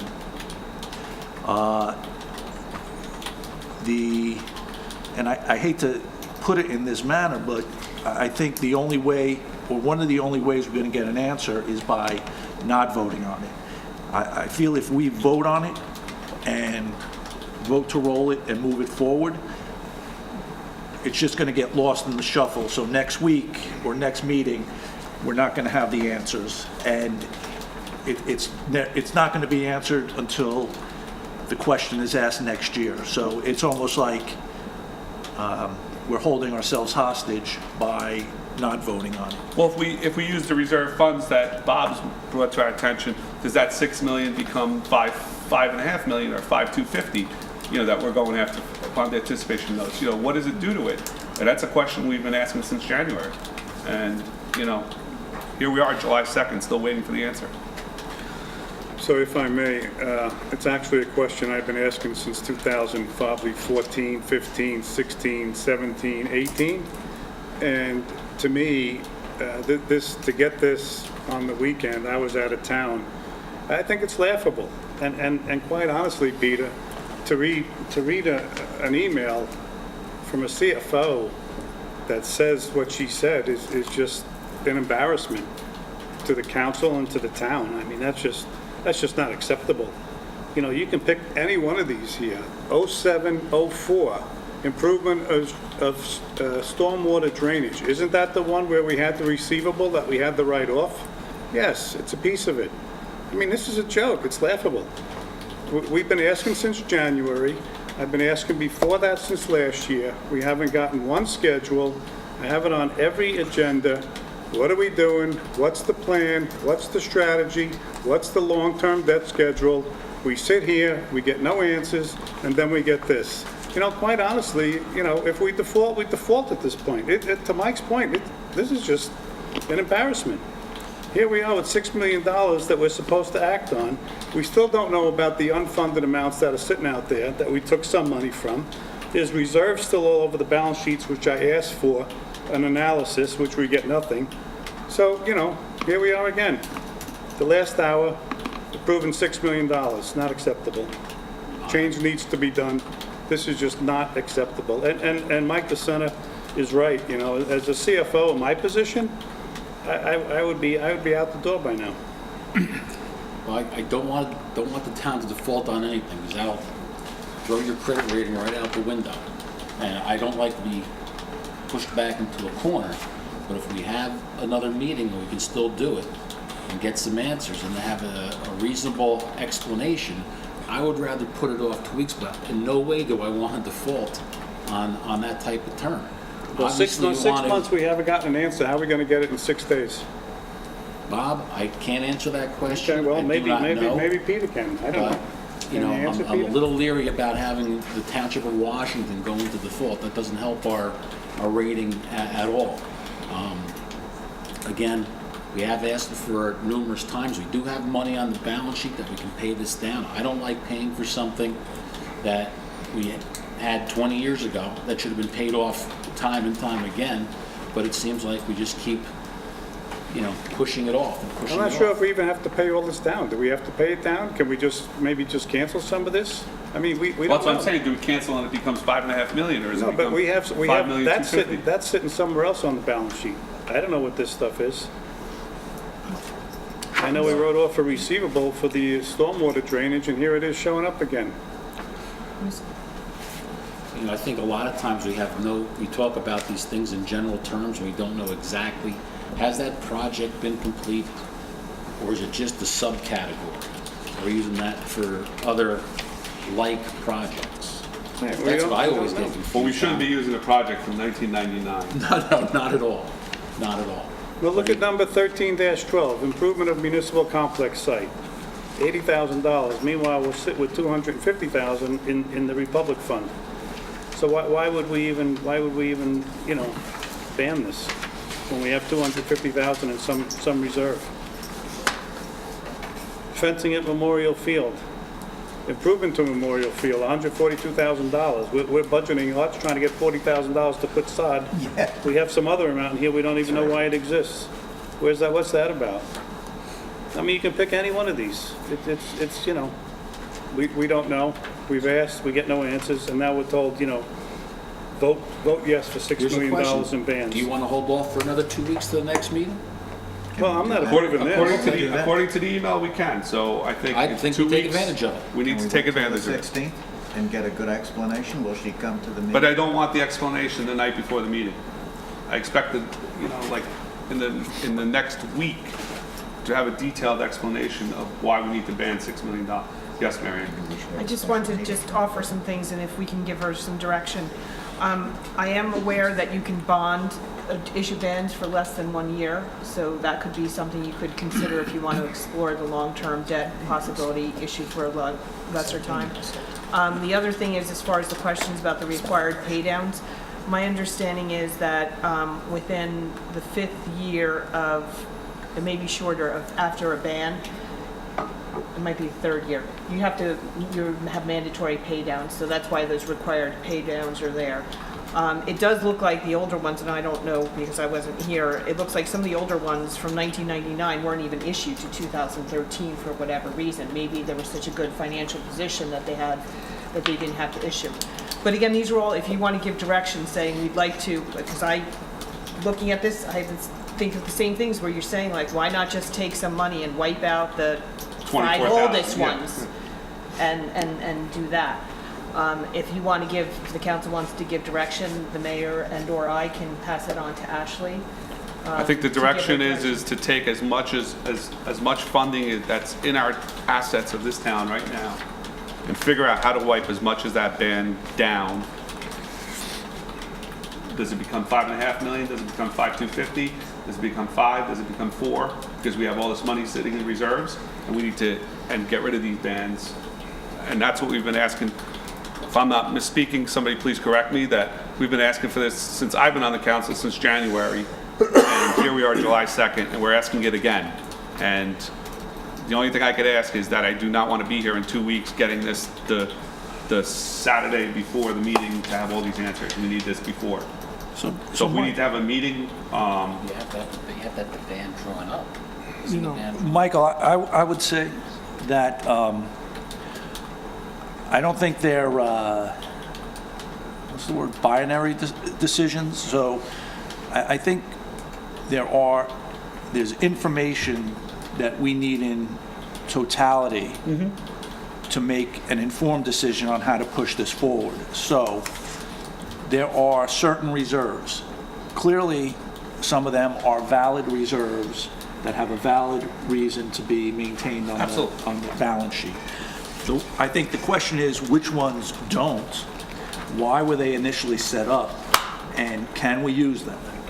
And if we can, is the best thing to pay down these bands, or is there something else, a one-time project that we may want to use that will not cause a ripple through our debt servicing? Meaning, you use it once, I understand what you're saying. so But that would again, be we've one asked thing. this since January. I hear you. And here we are at the 56th minute, actually the 59th minute, trying to get this thing passed, and we're asking the same questions. And, I think if the money is in reserve, Mr. Allman, I'd like to see it go to pay down the bands and get rid of this debt. And if we need to go out for new projects, we should bond them properly. If we're going out for something for 20 years, it's got to have a useful life of over 20 years. Because I can't see how we came up with it. That somebody gave their blessing to bond something for $28,000, but putting it off 17 years and then putting it on the list.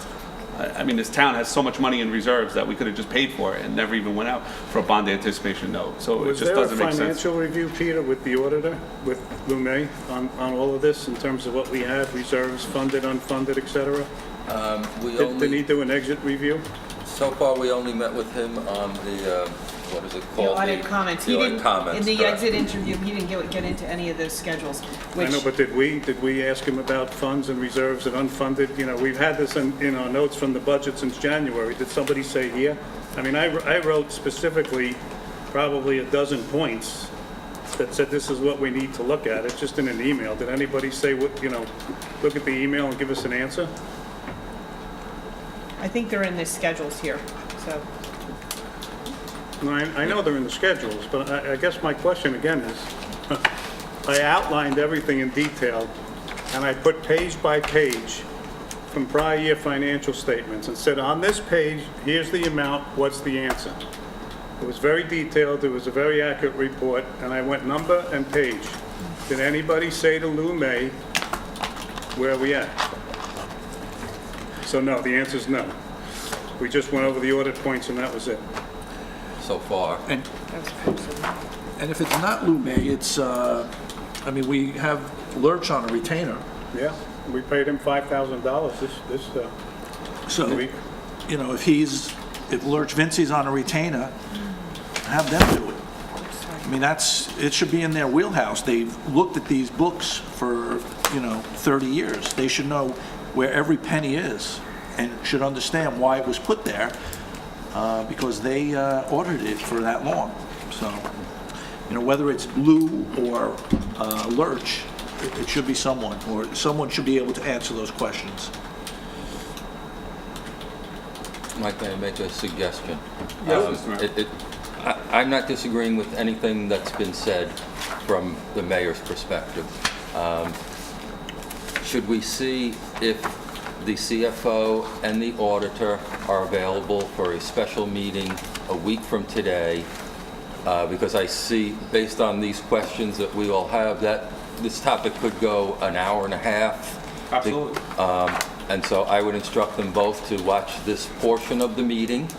That way they know what our questions are. If anyone has any additional questions that they want to add in addition to what was said, and see if they are both available next Monday, and we schedule a special meeting with this being the only topic on that. That way it gives them time to react if they have to, based on, if she said we could go even to the next meeting, it still gives them a week based on the Q&A to make adjustments if needed. Gentlemen, is everybody available next Monday? What I'm asking also is, again, I spent time, I went through the book, I went page by page, I went account by account, and I listed and said, please verify what we have to do. This is from prior year. I sent it to Ashley, I believe. It's somebody. I can go find it again. But, now we need to, I'll dig it up, but that has all the questions on it, number one. Number two, we just realized, I don't know if we can talk, but there was an appeal, a tax appeal that was favorable. So there's money that came in from that.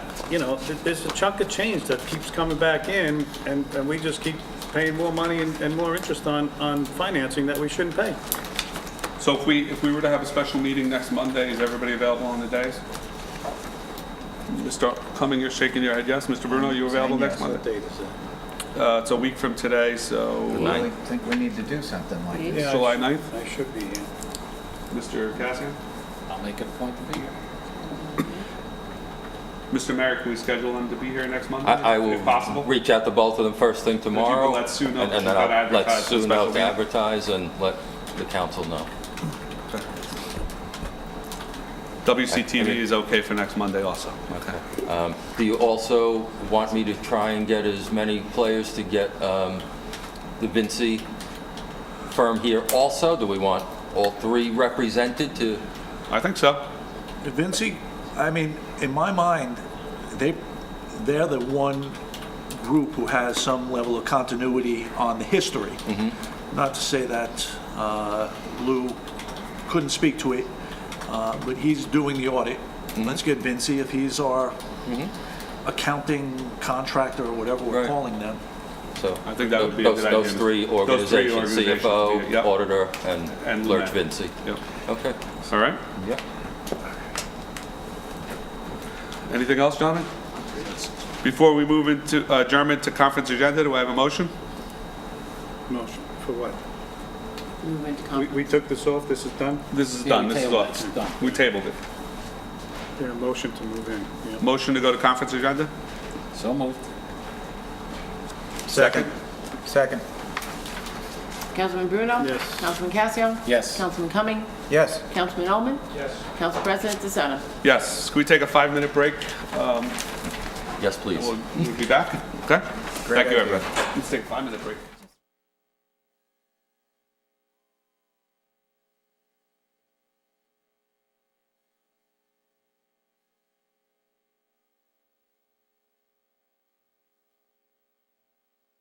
The project tracker, Mrs. Grow?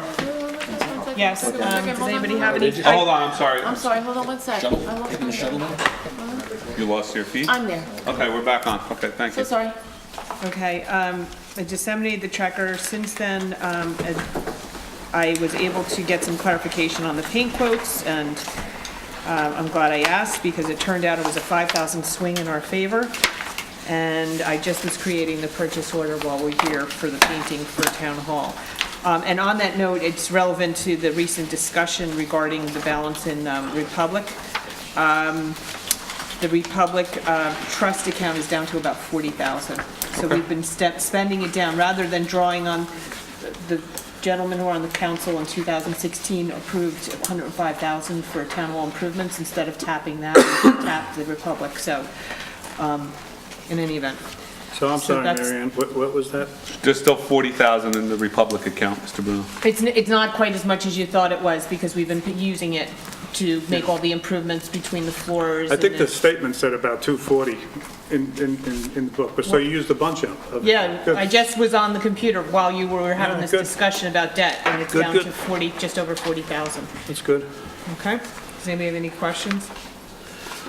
On the rest of it? Yeah, Yeah, so the road program, yes. it's getting hot out there. Yeah. Best time to blacktop is when it's hot, they tell me. Right.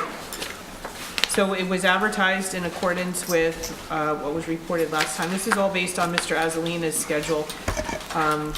The bids will be open on July 12th. I believe he said somewhere around 10 companies have already, or that's what he's expecting to pick up the package.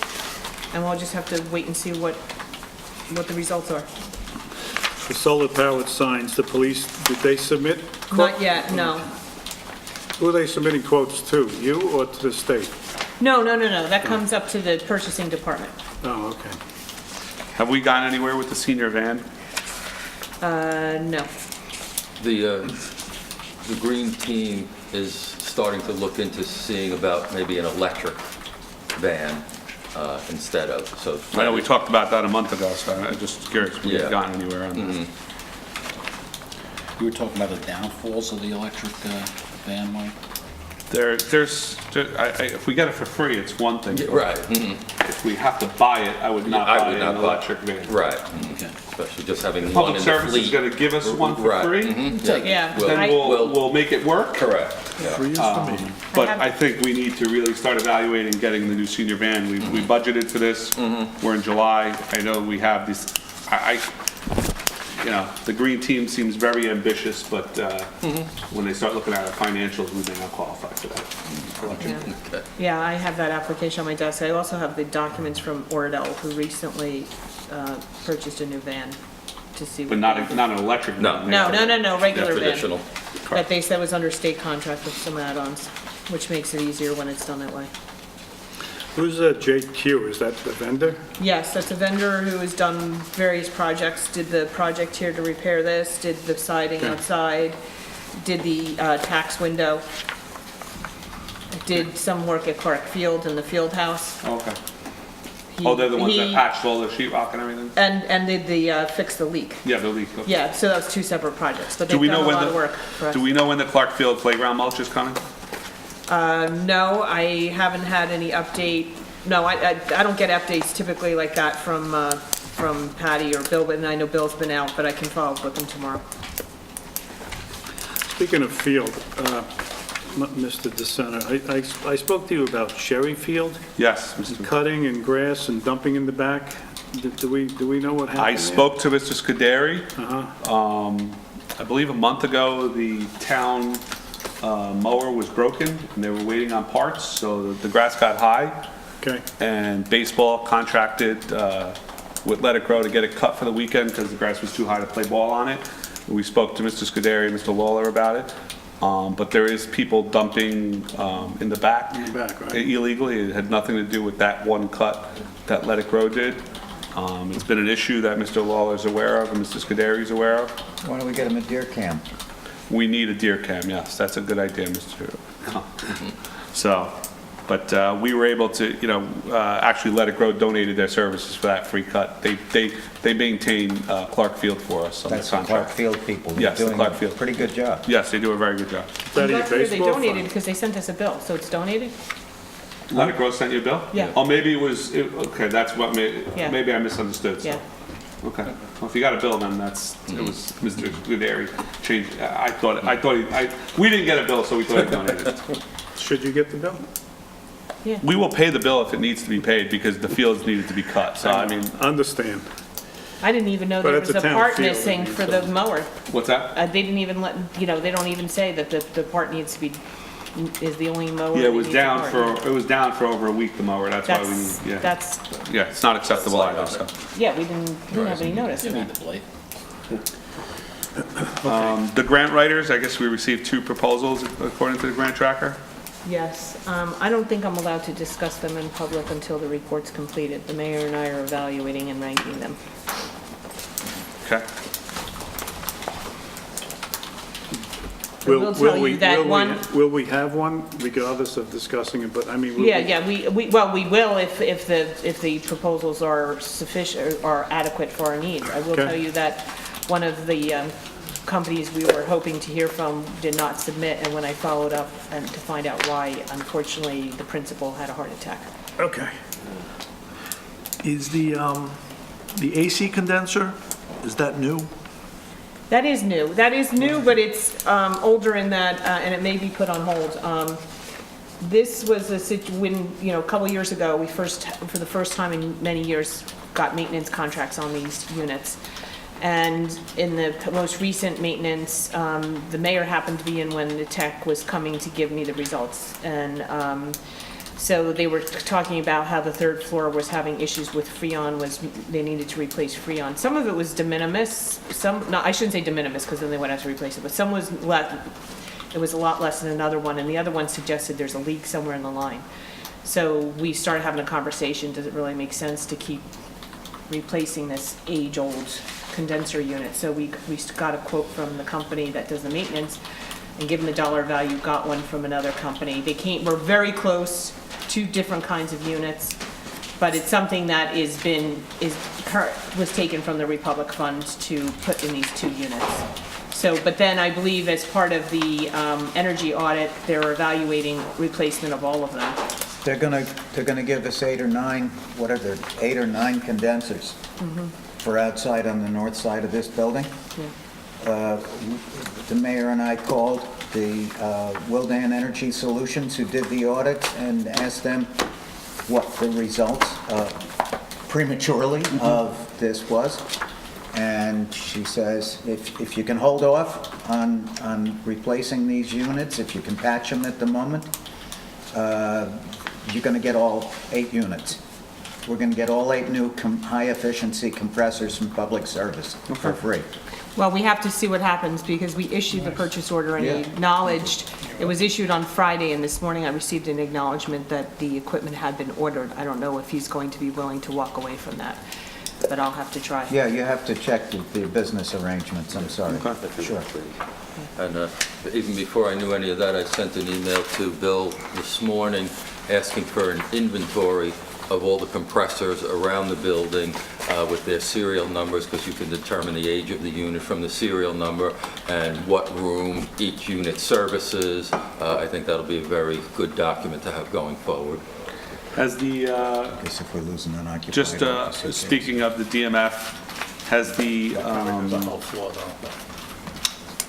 preventive maintenance documents been completed on all our DMF vehicles at this time? That was also in the same email. Okay. I didn't hear back from him today, but he was on vacation. And I know, he's getting caught up. I know when Patty was here, we talked about, brand new equipment. gentlemen, we were talking about the preventive maintenance manuals for all the township vehicles that the DMF was going to put together when we had the budget hearings. And also the log she was going to keep. Could we ask for that log to be included in with the project tracker from now on, so we know what residents are asking the DMF to do? Sure. So we could track to make sure that these items are being completed, and we could see what the residents are asking for. Of course. Please, Mr. Mayor, that'd be great. Yep. Anybody have any problems with that, gentlemen? Nope. Okay. Anything else on the project tracker? Oh, and also the zoning board recording secretary, we're waiting for Mr. Getz to get back, and then we'll have a meeting, Mr. Mayor, like we had anticipated. Yeah, he was on vacation Correct. last week, Yep. back today. I said, you know, I'm sure you'll be up to your eyeballs, send me a couple dates that work for you when he's back. Very happy that the new code enforcement officer, Joe Sedicase, who I happen to meet, I think quite a lot of so far, started today.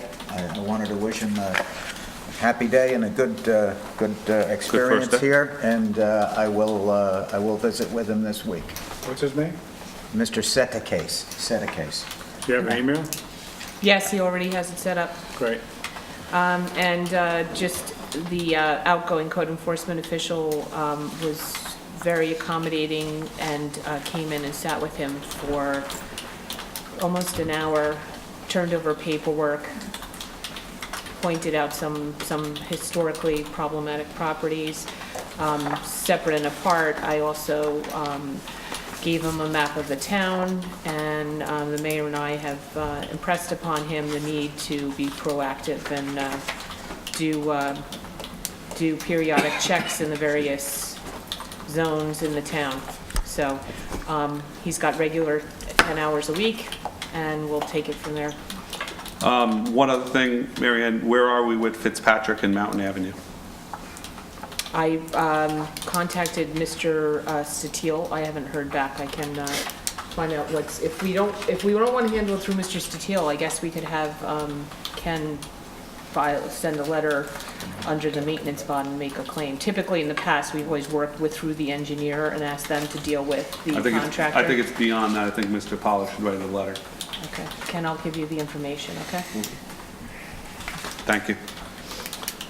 Moving on, Firehouse Progress Report, Mr. Mayor? Kind of outlined that in my monthly report. If anyone else has any questions, I'm happy to answer, but I think Will we I addressed it. have numbers in the conceptuals at the next meeting? They expect to get them to us later this week, even in anticipation of their presentation. Can that be sent? Yeah, I asked them for electronic copies. Yeah. Okay. The CFO hiring?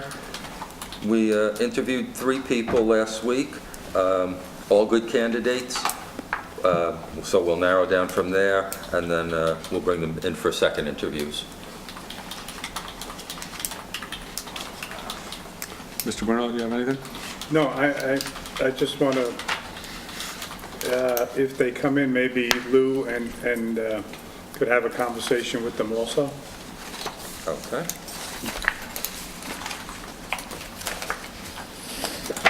Thank you. Moving on the infrastructure study and the DMF study. Infrastructure study, I spoke to the person who represented the company who did the one for us last year. We had a good conversation. He is going to update the quote, and he said he'd get it to me the beginning of this week. So with the holiday, I'm hoping that means tomorrow, but if not, I imagine Thursday. Okay. The summer concert. I'm oh, sorry, Mr. is that the guy last year, is that, can't think of his name. Yeah, I didn't want to use his name, Yeah, but... okay, same one from yes, Bethany? Yes. Okay. Summer concert presentation, Mr. Mayor, I guess we went over that. That's what Mr. Neary did, Okay. yeah. Mr. Pollard, the codification project. The codification came in on schedule in June, was delivered, and now we have 1 month to, I have to go over some questions on items that they detected need to be, finalized, small editing items, things of that nature, not wholesale, start from scratch stuff, just to kind of once over on these changes that they came up with. And after that, the code could be adopted, the codification could be adopted. So you think that'll happen by the end of July? No, I think that'll probably happen in August, I think, because I need to go over some of their, I have to get my report to them by the end of July, so I'm thinking the following month we'll probably do it. And we'll see their changes and their updates before we do anything with it? Yes. Plenty of time to discuss. Well, if you want to discuss, I mean, Sue can give you the code if you want, and you can discuss. The updated stuff around? Well, I mean, they sent. They sent the one that we That we talked did about, already. right? These are just other, yeah. These are other yeah, items, other but we're going to items, yeah. see it in the entirety, what they've recommended, like before, and now the new items as well. Well, what do you have in terms of, do they have it redlined at all, or how do they have it? I have a book. The book? You have the electronic though, right? I have the book electronically, but I don't know that it had No, any, it had red lines in it. of all the changes. I don't think so. I'll look. Can I we will get a double copy of check. that somehow, or? Yeah, you can get the copy. I can forward to you the electronic book, Yeah. and then you Okay. can get that, that's fine, Okay, yeah. great. So, Ken, when you sent it out back when, and I know I went through it and I sent a bunch of stuff, so more came after that, is what you're saying? Well, yeah, you know what happens, there are like small things that come up, something was inconsistent. We're not talking about substantive things really generally. We're talking about things that they're picking up. These things are pretty complex. So, I mean, I went through it in detail and sent you. Do I have to do that again, or you're saying? No, they're saying it's not from scratch. They Okay. gave me a list here. Okay, that's fine. They gave me a list called the guidelines, the draft review, and there are items. It's like 10 pages of. Okay. And there's only about like 5 or 4 items per page. There's nothing, I mean, I don't need to go through it again unless you feel I need to. I don't think you have to. Okay. These are unless these are. I have to go through these. Okay, myself let me to see. know. Yeah, I'll let you know. Thanks. Anything else on the codification, gentlemen? Nope. I put we received a police traffic study from former Captain Hackbarth of the police department, I guess right before he retired, to lower the speed limit on East Glen from 35 miles to 25 miles. So, Mr. Mayor, can we maybe have Mr. Glock look at it, Officer Glock look at it, and see if has the same opinion as former Officer Hackbarth? Can do. Right, he's the new traffic officer, correct? Correct, yes. So if we could see if he agrees or disagrees with former Yeah, Officer Hackbarth. And just to remind everyone of the procedure, assuming he agrees, I believe then the council decides whether to kick it up to the county Yes. as a, so just a So, reminder. yeah, I didn't want to put it, I put it on the Yeah. agenda to see if Officer Glock was in, Yeah, I'll be agreement with, happy to get his opinion. okay, thank you. Yep. So Captain Hackbarth agreed to do it, right? Yes. Okay, so now we're waiting for what? I'd like Officer Glock, since it's his, Oh, okay. Going forward. going per se. forward, it's one of the last things Yeah, Officer okay. Hackbarth did, so Yeah. I just want to make sure Officer Glock is, in agreement or disagreement with his findings. Okay. Moving on, the audit remarks, Bob? Well, I think we went through. Yep, I think a lot of these we've addressed, right? Yeah, just the interest income on idle cash, Peter, did you get a chance to see if we can get extra interest on that, the money that's sitting around hanging out? I thought what we said at last meeting was that was handled as the part of the cash management plan that we adopted at the first meeting of the year. I thought that's what we had said at the last meeting. I mean, I can certainly follow up on it again, but at the last meeting, I thought with that answer, it had sufficed. I don't know what that was. I thought we had a couple of $1 million, and my question was whether or not we can put that for overnight deposits and get an extra 0.5% or Right. get anything. Okay, I'll certainly follow up on it, Bob.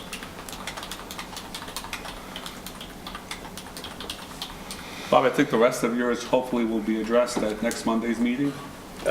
Purchase orders, I don't know, Marion, is there a list of open purchase orders now that's outstanding? I can generate one. I will tell you that there is no audit comment. The audit comment related to open purchase orders was deleted because the ones related to the current fund that are my responsibility were addressed.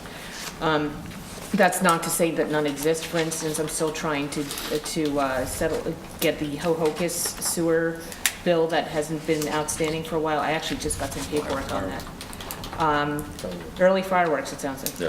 Yeah. But there are some purchase orders with the trust department that we just will have to find when the new CFO is installed. That could be one of the first projects. That doesn't really impact the township's budget and cash because those monies in escrows would go back to the townspeople, not to the town. Okay. But I was happy to see that, he was satisfied with the efforts I made to get those purchase orders cleared up. Yeah, the comments are dwindling. Was it? Yeah, they are. That was good. Mr. Bruno, PBA Council Committee? Yeah, just before we do that, on the year-to-date spend, I had a couple of questions on what we spent Sure.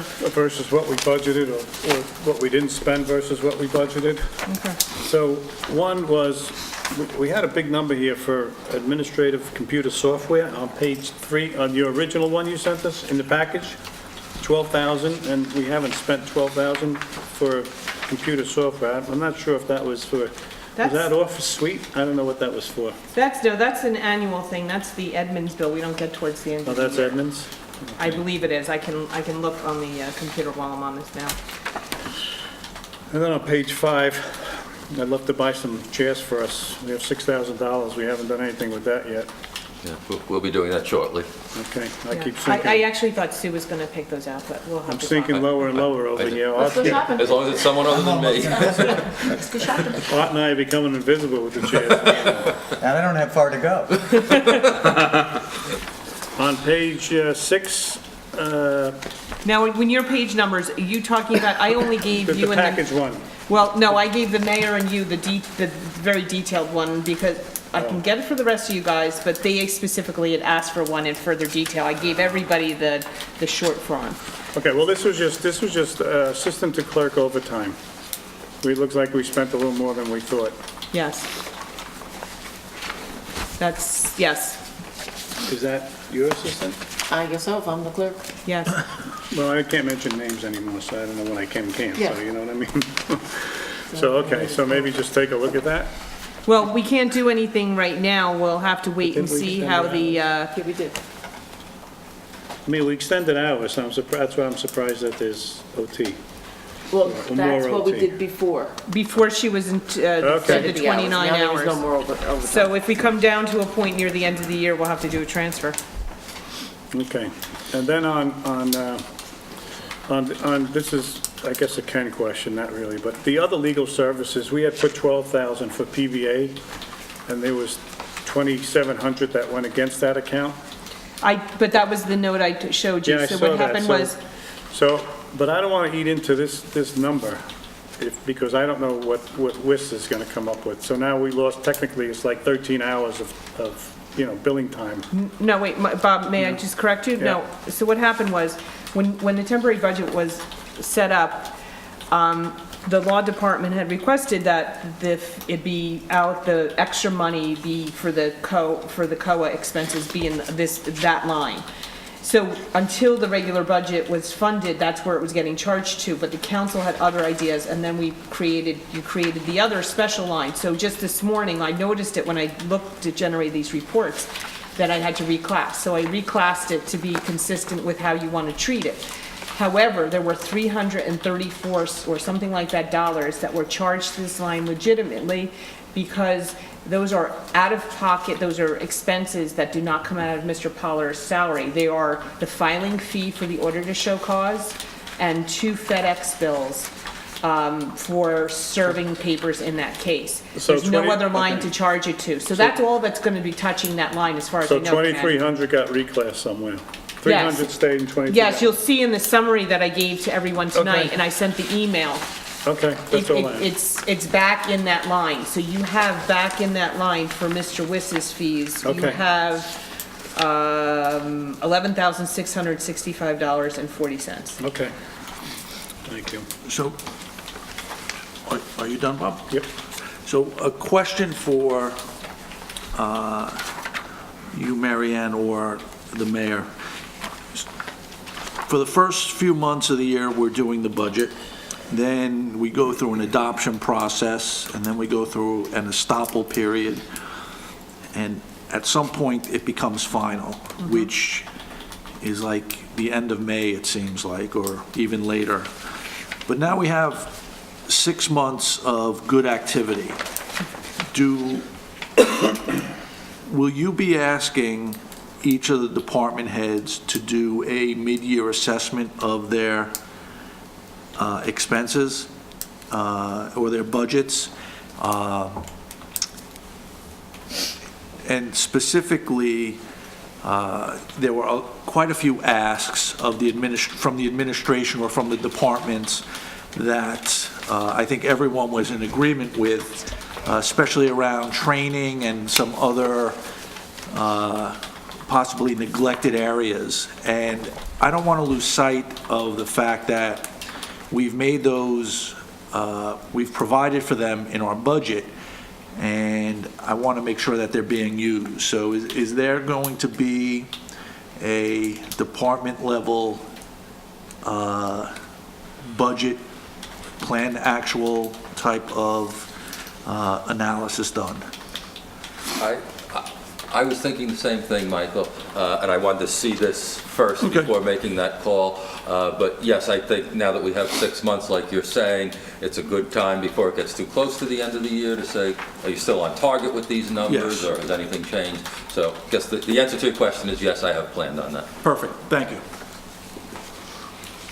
So very quickly, if we could reach out to PSE&G tomorrow and find out, or maybe just get it off their website, the number for streetlight outages, and have, I think that's on the website.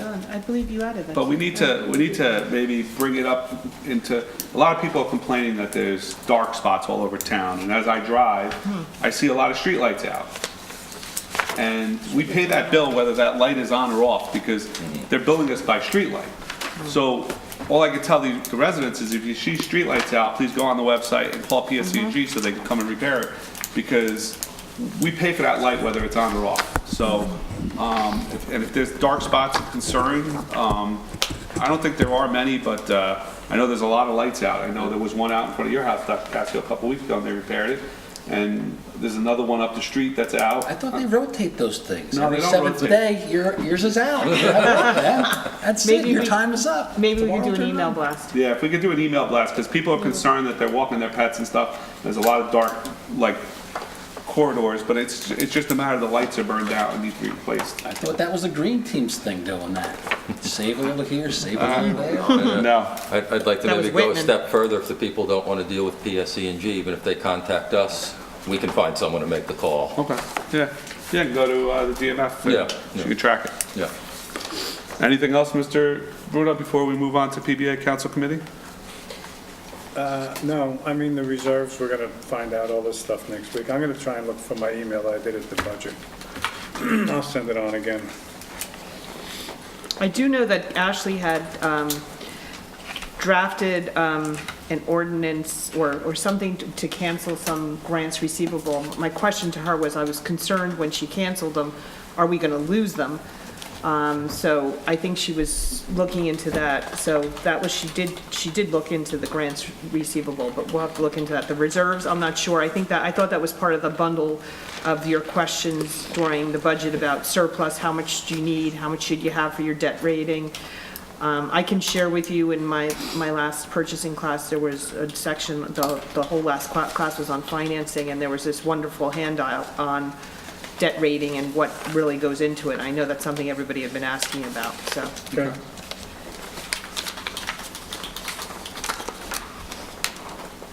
Last item, Mr. Bruno?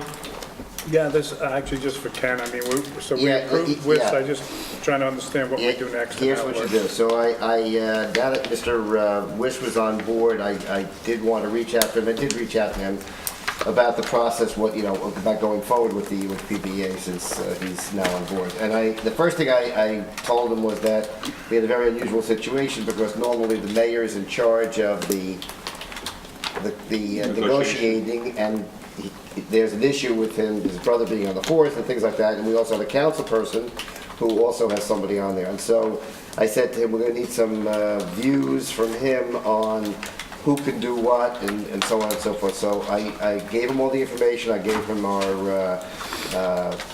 he had the state ethics law, he had our ethics, he had, I gave him the anti-nepotism ordinance, gave him all that kind of stuff, and he came up with there were like 5 questions, which I think probably answers all of what we're trying to accomplish here.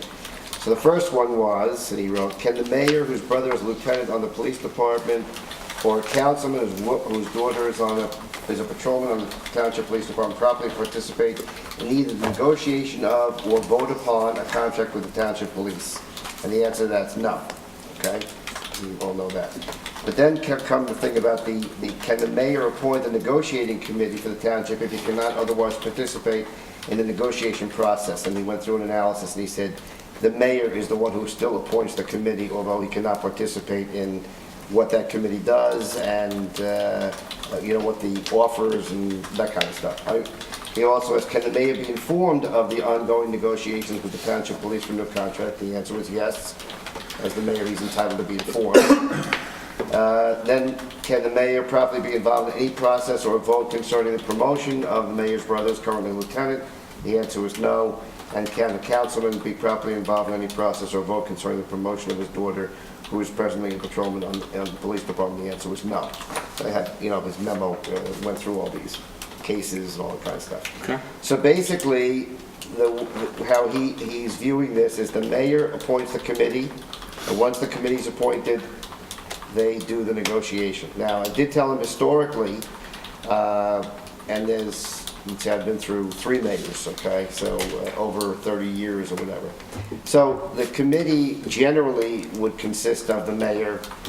It would consist of, usually the administrator was part of that committee. I was part of the committee. I didn't necessarily attend all the meetings, but I was always part of that committee. Usually a council representative was part of the committee. And I think that basically was kind of the general, makeup. But it's still the mayor that's got to appoint the committee. And then, obviously, the council ultimately has to approve any contract. So they have to have, when I say they have to have, the ultimate approval authority, and the process has always been kind of a sharing and meeting of ideas, because there's no sense offering something if the council's not of a mind to do something along those lines. So that's kind of how it is. Now, I did talk to Ray Wiss. He said he's ready to meet anytime, like get into this whenever you're ready to start this process. Well, I guess it would be up to the mayor to form his committee. Right, exactly. I'm just, telling you that he's. So he's ready to go. He's ready to go. He's ready to go. Basically, he's ready to go. Exactly. So, but Ken, when you read the form of government, which we all talk about, it specifically states that the council has the right and can form a committee for anything they feel they need to form a committee. So I'm a little confused as to first, all these questions to him, I thought we were going to go right after the contract. I mean, I think we all understood that they couldn't vote and that the mayor and Art were pretty much out of the picture. But I was more concerned with the contract, to start contract work. But in the Faulkner government, it also says the council can form any committee they want. Well, So I'm confused as to why now all of a sudden just the mayor forms the committee for this. Well, it's not all of a sudden, under the Well, I Faulkner. think it is. I mean, basically, if you read the Faulkner, No, the that's Faulkner what it Act, says. there's a specific provision that he negotiates the contracts, and there's a case on it. But and he I did- can't. Huh? But he can. No, in terms of forming the committee, That's what his view, you can form committees on anything that's within your purview. In other words, that's in the council's purview, but the committee itself is not within your purview. You have. This committee is not. This committee, yeah. Yeah, this particular one is This not. particular, yeah, you could do other things, yeah, I'm not saying you can't. No, we But can have other committees, but this falls under the Absolutely. mayor's committee. Absolutely, yeah. And so he formed the committee, but obviously, the way I see this is that you're involved with it because you ultimately have to approve any contract. I would respectfully ask the mayor to make sure he includes one of the council people on the committee. That's all I could do.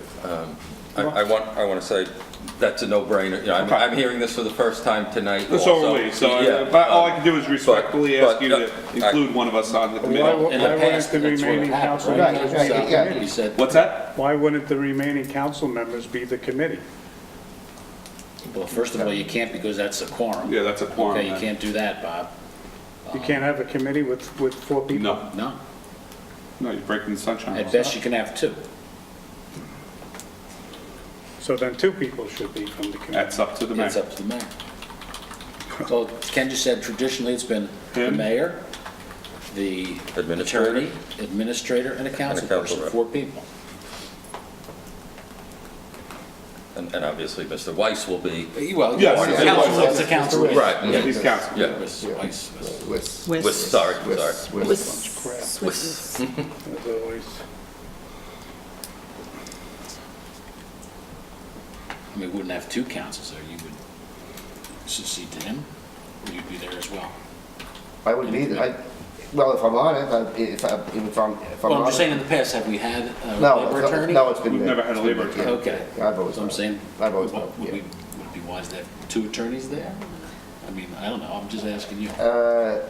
I mean, I'm not trying to kick you out or anything. No, I'm I don't not, care. believe me, I'm not fighting to do any more work than I'm already assigned since I know that every time I'll be there, Mr. Wiss will be paid for it and I won't. Right? All right. So I'll keep. You can watch TV then, how old are you? Oh, watch TV. Enjoy. Mr. Mayor, if you could, I guess, in the next couple of weeks, Oh, I want to accelerate, there's no reason to delay this. Thank so, you. Yeah. Is that okay with you, Mr. Bruno? Fine. And I also would suggest that now that Mr. Wiss is on board, that he replied to the PBA Yes. to tell him and we're- to tell him that a committee will be Well, formed. once Yeah. Mr. Mayor Yeah, forms the but I committee, just just wanted- saying you're going to have an 'cause exploratory we haven't committee. responded to that. Word's gotten out that we're bringing on board a labor attorney, but I think at this point we should have him Yeah, do a formal do a response. formal response. Well, we could pay him once to do 2 things. He can announce the committee and tell him. So we don't have to pay him twice. Come on, I was trying to save us some money here. Got to pay him for 1 letter and then another letter. Is that per page they do it or per envelope? He's very reasonable. Probably per He's word. very reasonable in my experience. Anything else on that, gentlemen? Mr. Allman, Mr. Bruno? Dr. Cassius? No. All right, moving on to closed session, Resolution 18-258, closed session for litigation and personnel. Do I have a motion to enter into closed session? So moved. Second. Roll call? Councilman Bruno? Yes. Councilman Casio? Yes. Councilman Cumming? Yes. Councilman Ullman? Yes. And Council President DeSantis. Yes.